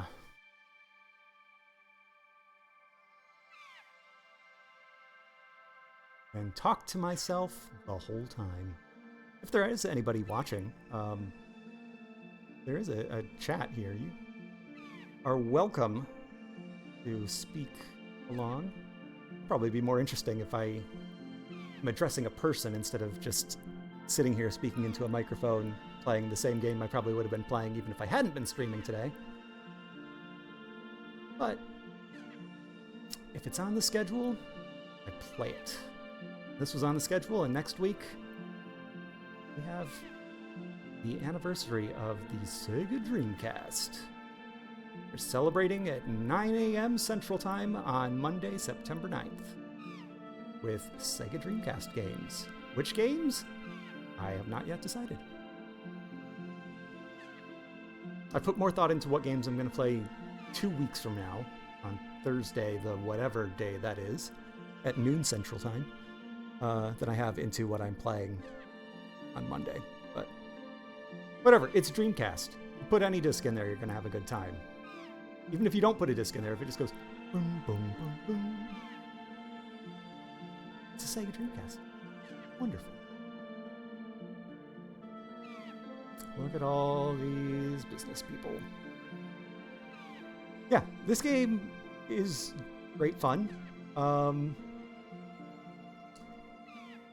The time it takes to have good luck be on your side and unlock those last couple of little things far exceeds the time it takes to see and do everything there is to see and do. Excuse me, everything that really matters. I mean, I don't know. There could be an artifact out there that is gonna really change everything. Oh, Sam Jackson worked on this. I know him from Snakes on a Plane. Yeah, I have big complaints about the format of this. They didn't nail the roguelike thing, and that hurts the value of this game. It hurts the reputation. It is... If they just made some small tweaks, or just made it a straightforward action-adventure RPG, linear, directed,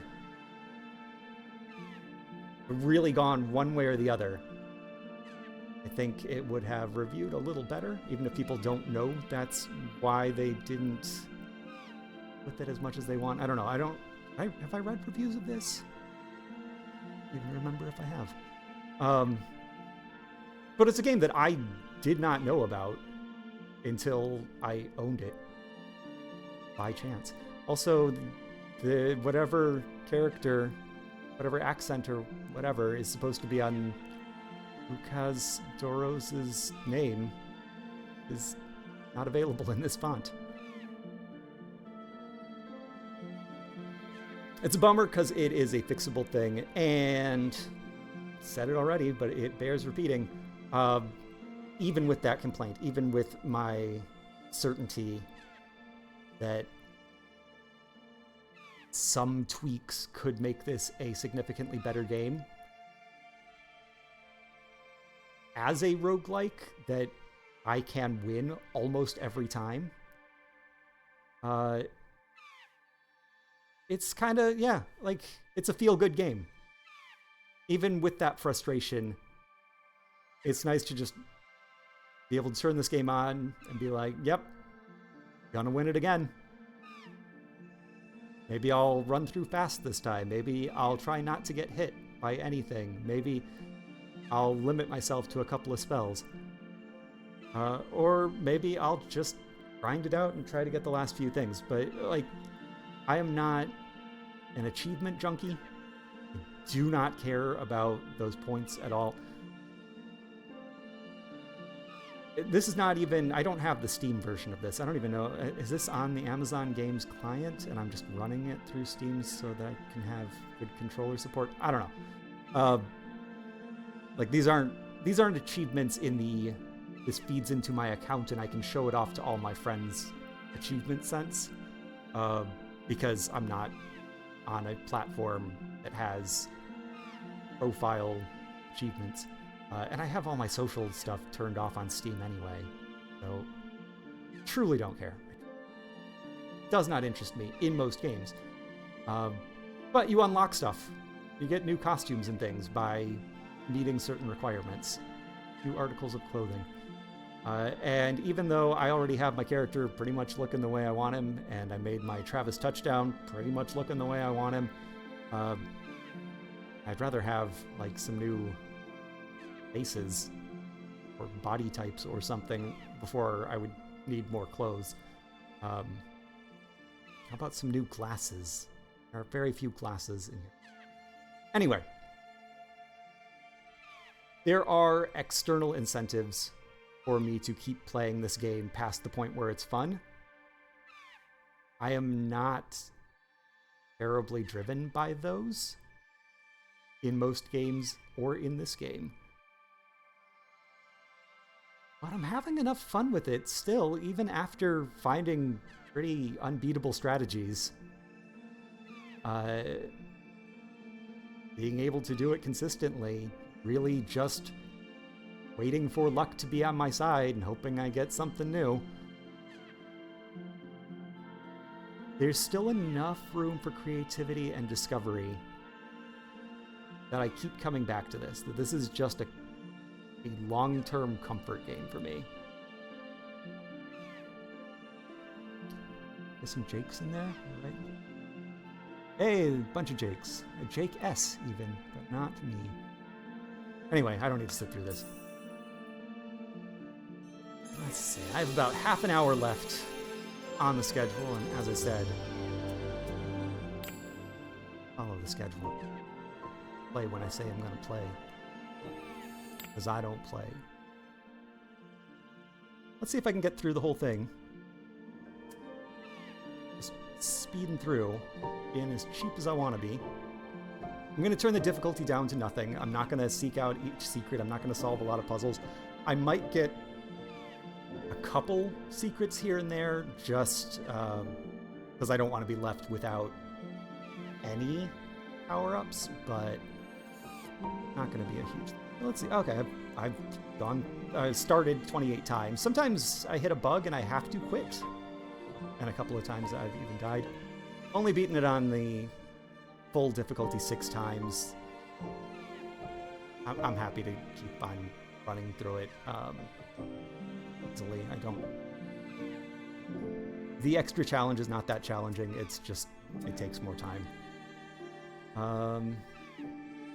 384 secrets solved. They did not design 384 puzzles, so that's where it feels repetitive.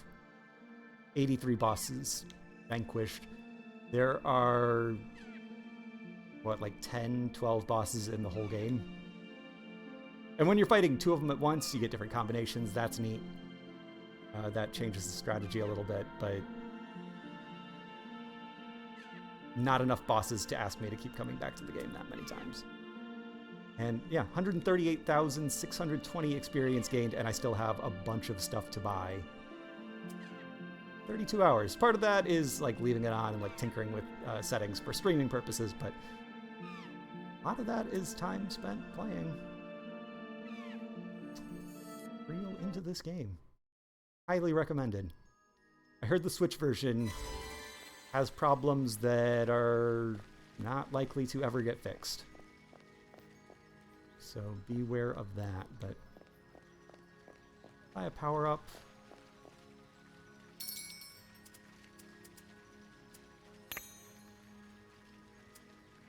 Yeah, why not? Let's start with a gold heart.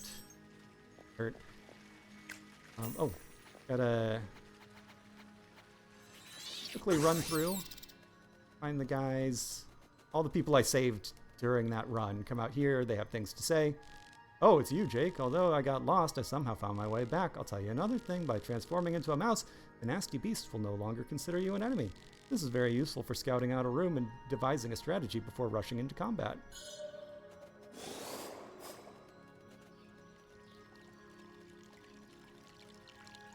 Mouse was the first spell I chose to purchase. I thought, I'm going to have so much fun. I'm going to do so many cool mouse things. And then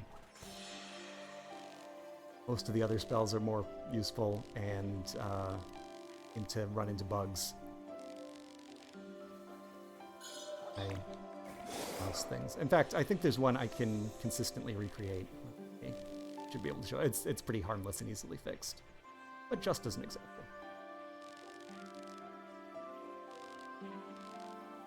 Deflect their shots, and yeah. Oh, why are there... I guess I haven't come in here in a long time. You fill up this place by becoming friends with each different type of enemy, and I have done that to every single befriendable enemy in the game. Is this a bug? Should I be able to talk to this many characters, or have I really just not come in here in a long time? A decent chunk of experience from that. And you can pick one to be your friend and bring it with you on your next run, but inanimate objects are always better than monsters. The real value of the friendship thing is that once you get one, it's no longer an enemy, and once you befriend something else, it disappears, so you can just use that one spell on every enemy in a room. In fact, yeah, we'll start off our next run. I explain it when I can show it. Last thing to do, just gotta turn off all the modifiers. Now we are on super easy mode.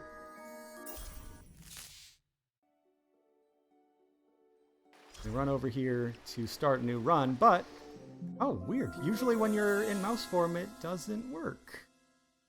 But it did this time. Neato.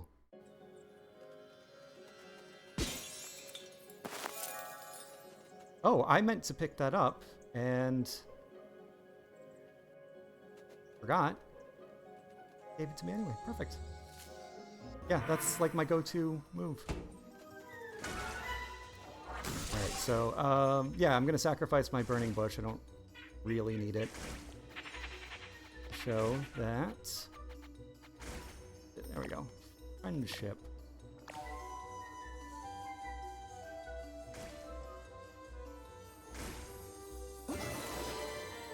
So, okay, that's my buddy now. But now, I should probably back away a little bit.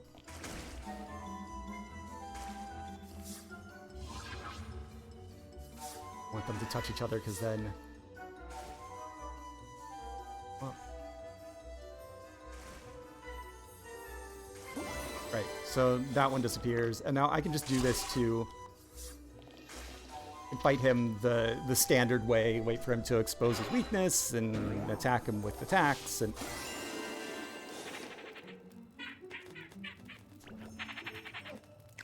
Really don't want him, because he'll probably just end up hurting me. So, he no longer exists.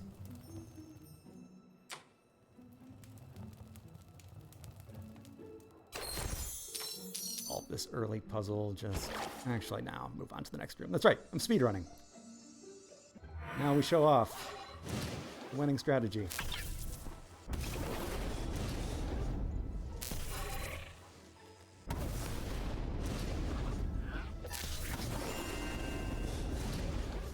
Everything dies. Real fast. Right, dead end. Alright, but... Hey, yeah, I recognize this puzzle. This goes here. And... Give me something good. Experience points. No, I don't want to read about what Bishop does. my points and let me move on.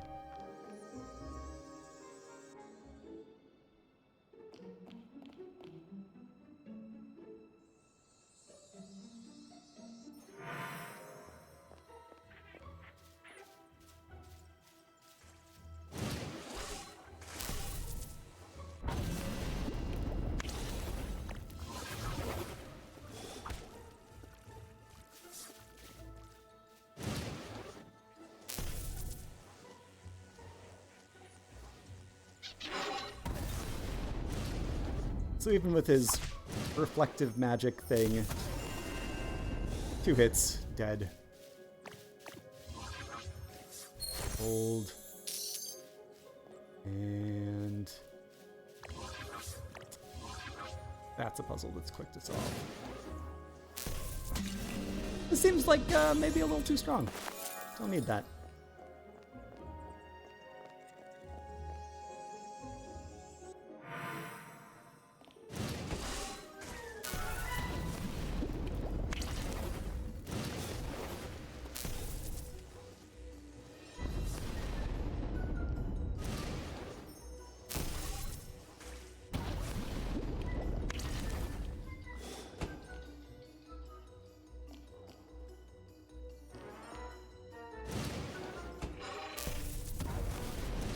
Charges quickly, it stuns them when it hits, it does a lot of damage.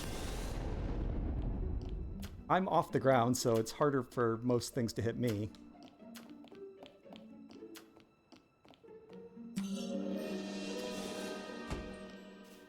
See powerful move.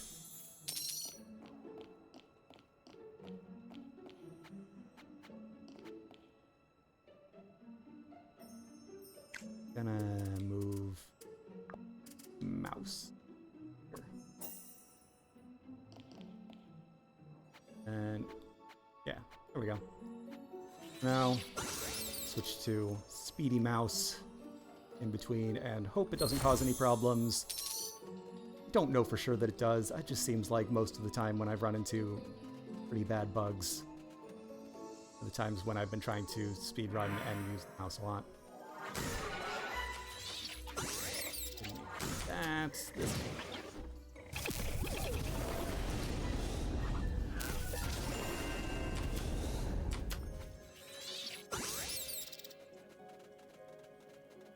Sack of gold, sack of gold, sack of gold. Oh. Sack of dye. Ah.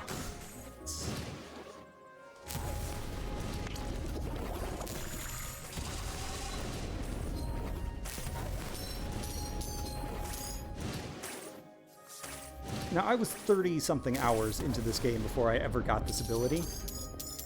I don't know if that is somehow by design, if the odds of finding this one are especially low or it won't show up until you're late in the game or something like that, or if somebody could find this on their very first run.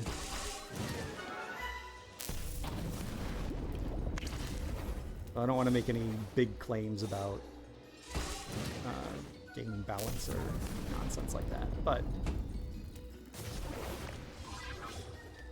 very strong attack. Good against just about everything. Let me open the door. Yeah, I've done these puzzles enough that I know that, like, that's the solution. I haven't come into this room yet. I know that thing goes to that spot. And even when going for speed and efficiency, I can still knock that one out.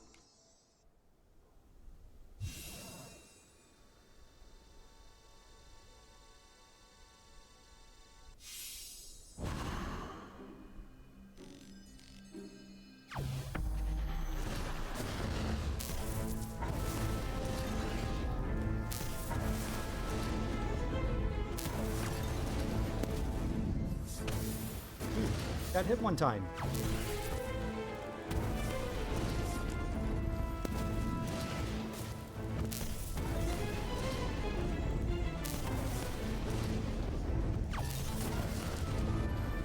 Get through a shield though. Wait for that to stop. Oh, hit again. Not cool, dude. I was impatient. Didn't fully charge it.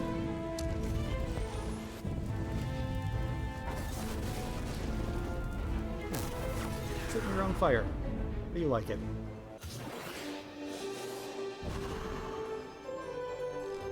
No, no, no!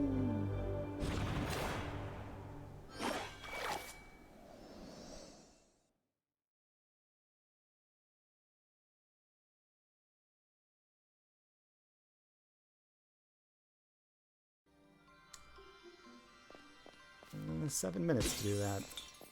See if I can pick up the pace a little bit. A little less messing around this time.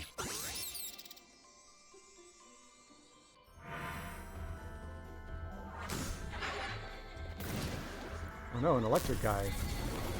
Oh, doesn't matter. Electric attack still noises him. Not gonna spend the time recoloring flowers. Just got more. Oh, on the easy difficulty, it gives you little challenges. This is a non-offensive spell. This is just meant to help me get out of danger.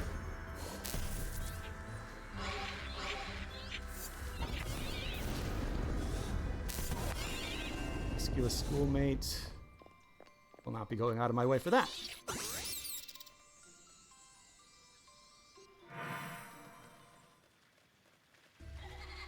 I don't know why they don't give you those.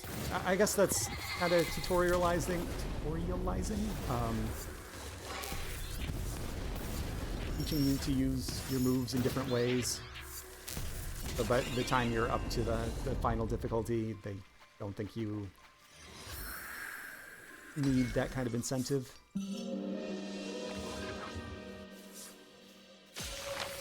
It's a shame that you have to turn down the difficulty to get extra objective.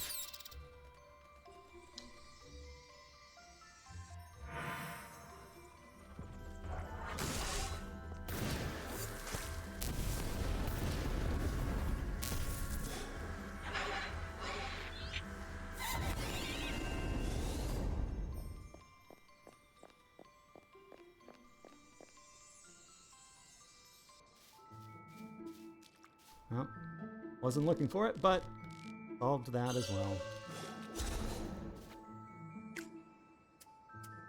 Let's see. Can't really warp anywhere that will move along more quickly.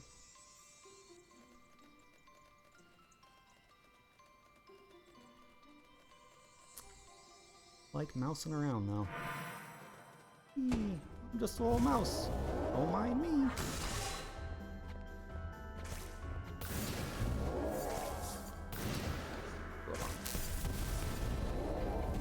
How would you like to be my friend?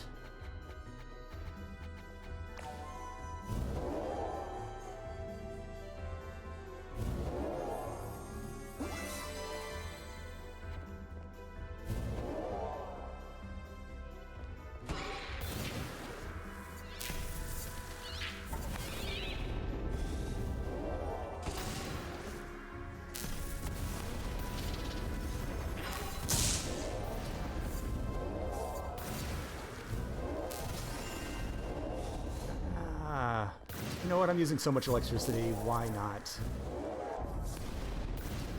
God. Really? Not hitting it. I guess I'm up too high. Oh, this is so not worth the time.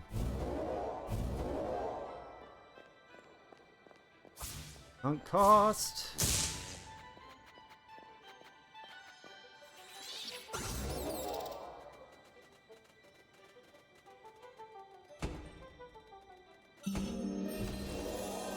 Fully 53 golds, 30 experience.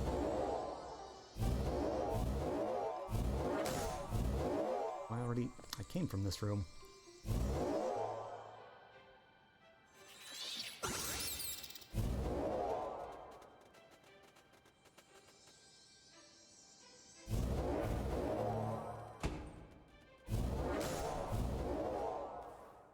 friend is going to be helpful.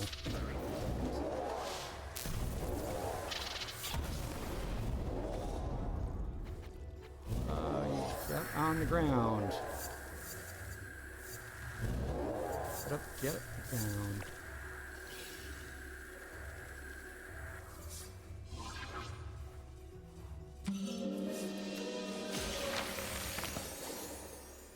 Yahoo! Experience points. Experience points today.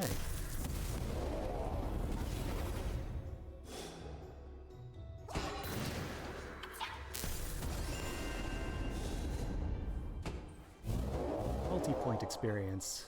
Suits every lifestyle.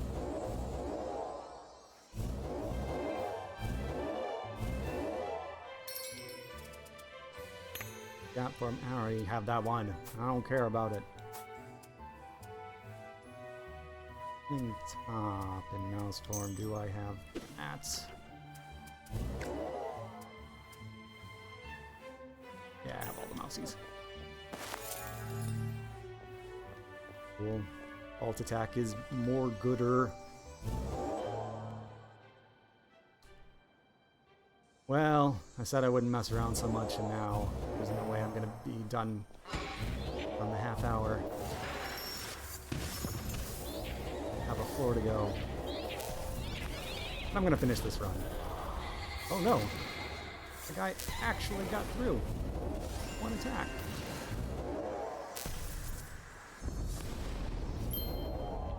Puzzle here is get these things without touching the floor. I have enough mana, I really don't need to return to the deck each time. Come on. We'll grab that sack of gold.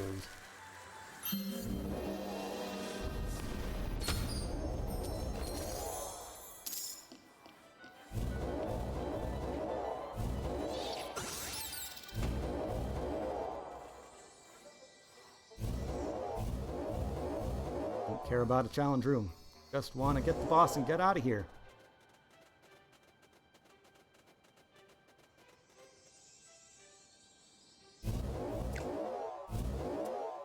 Okay, I didn't see every single room.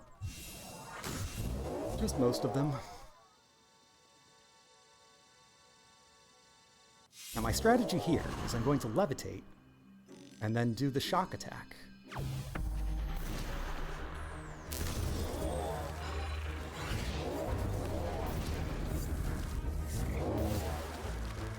There it is. Made it too long. Ooh.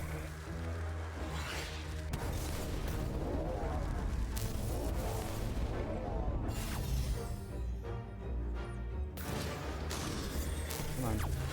Down the guard.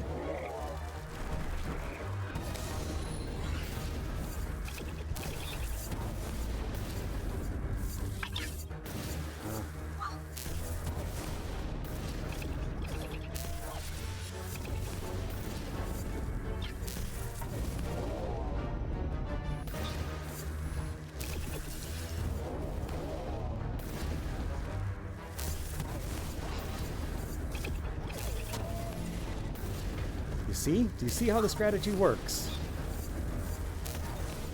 Just do a lot of damage, and then you win the fight.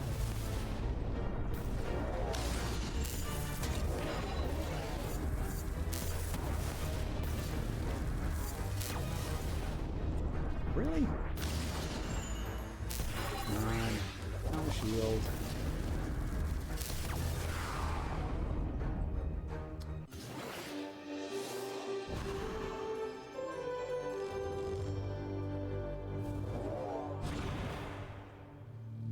Minutes for the last floor and the boss. I take all the right turns.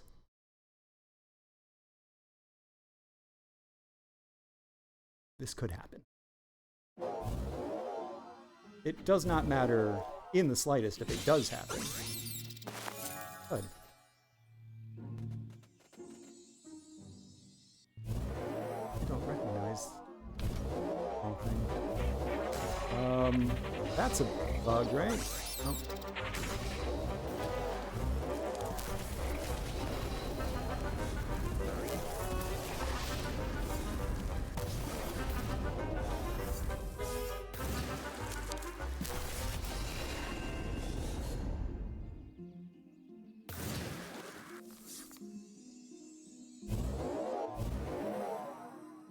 Yeah, there's no way that should be looking like that.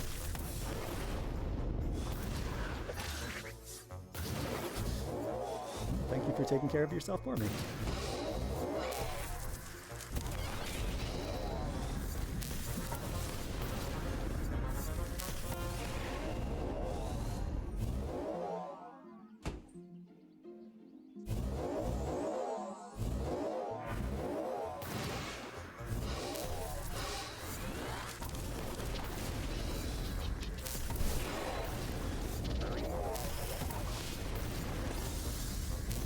This is just silly. This is not like a rare combination of things. This is not... Because most of my, like, really... This feels like cheating kinds of strategies have been... If I can just get these 2 or 3 things all in the same run, wow, I'm unstoppable. This is a single power that I consistent, like... Guaranteed I can have this every run.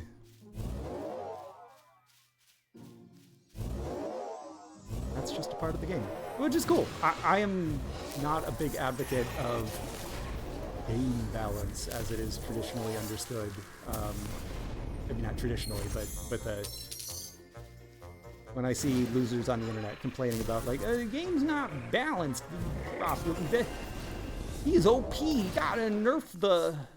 Like, no, not everything has to be exactly as powerful as everything else. You can have something that's, like, really strong, or that's really weak, or that...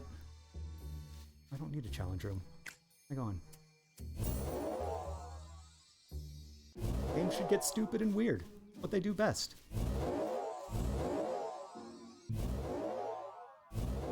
Look at that. Was that like 2-3 minutes?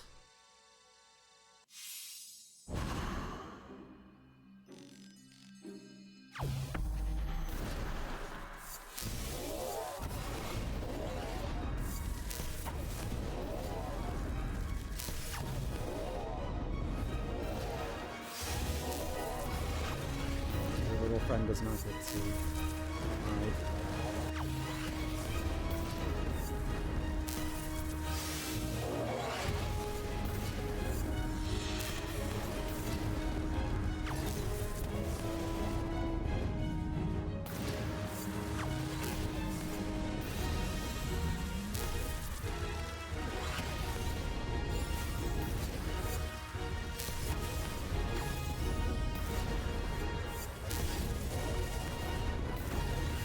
It does help that I have maxed out mana and mana recovery, and yes, if you were doing this on your first run of the game, it wouldn't be quite as strong. I probably upgraded my levitate ability as well, or ascend.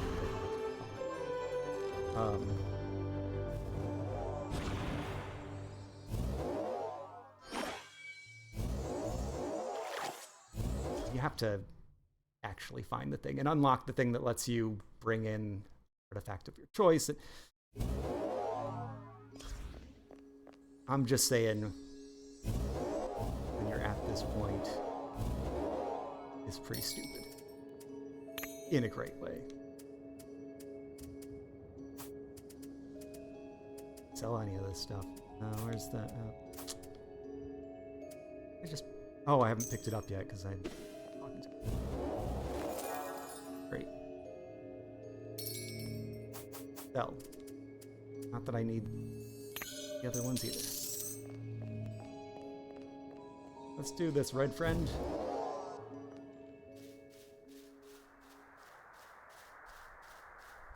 Could have been a mouse to run across that. Mistake after mistake after mistake. Imperfect run. All that stuff I did on the previous run where I bought a bunch of things and traded it and traded health for new things. And you cannot do that on the easy difficulty. Oh, yeah, you got a hit.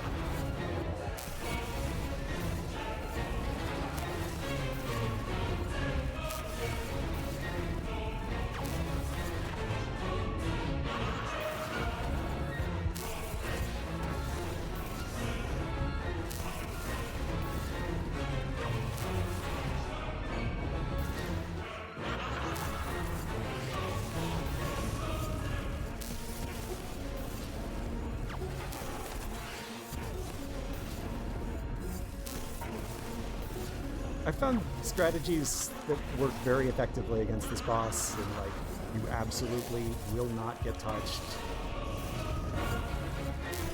And they take forever. And that's your trade-off. Like, you have to get luck of the draw. You need this power and this power and this power, and just this way. But if it happens, and it does happen sometimes, this dude cannot touch you. But I'm just gonna whittle away at that. This is fast. It's relatively safe.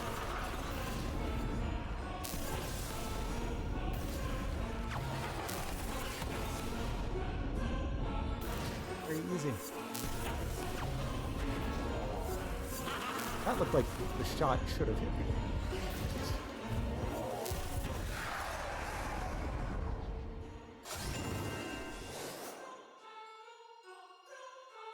And the boss had 3 forms on the hard setting. This one, just 2. I don't have to do the thing where I kill all the purple orbs.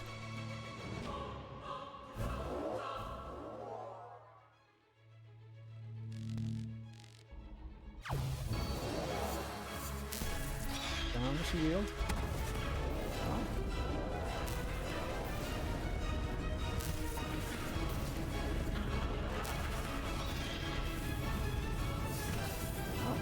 Alright, I'm dodging, jeez. Oh.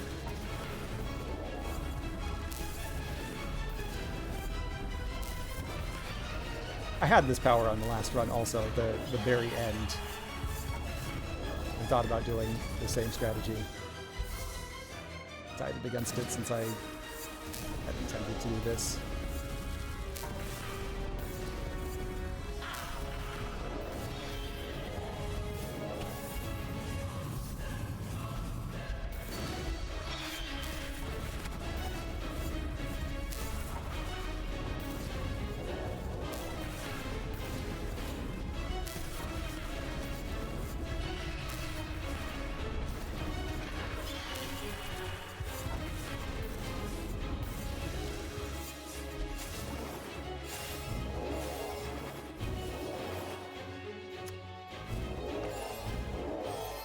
What do I do with one of these? 50?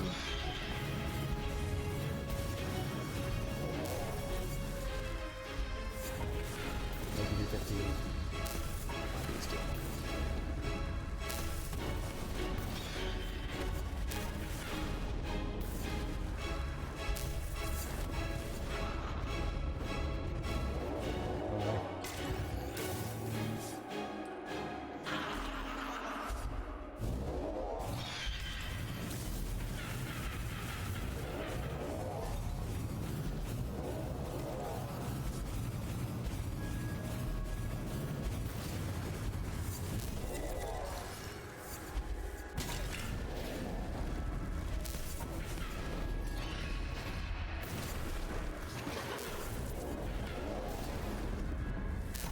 That's the stuff. He knocks himself out, 300 down like that. Oh wait, no, is it just doing more because I'm near my red friend? Hey red friend, you need to stick with me. We're pals, right?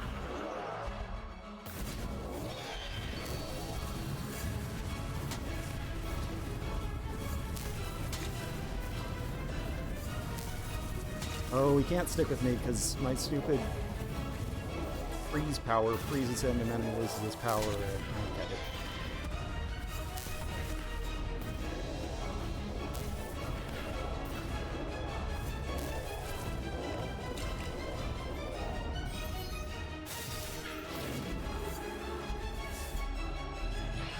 Don't hit me, please. Hey, he just ate himself.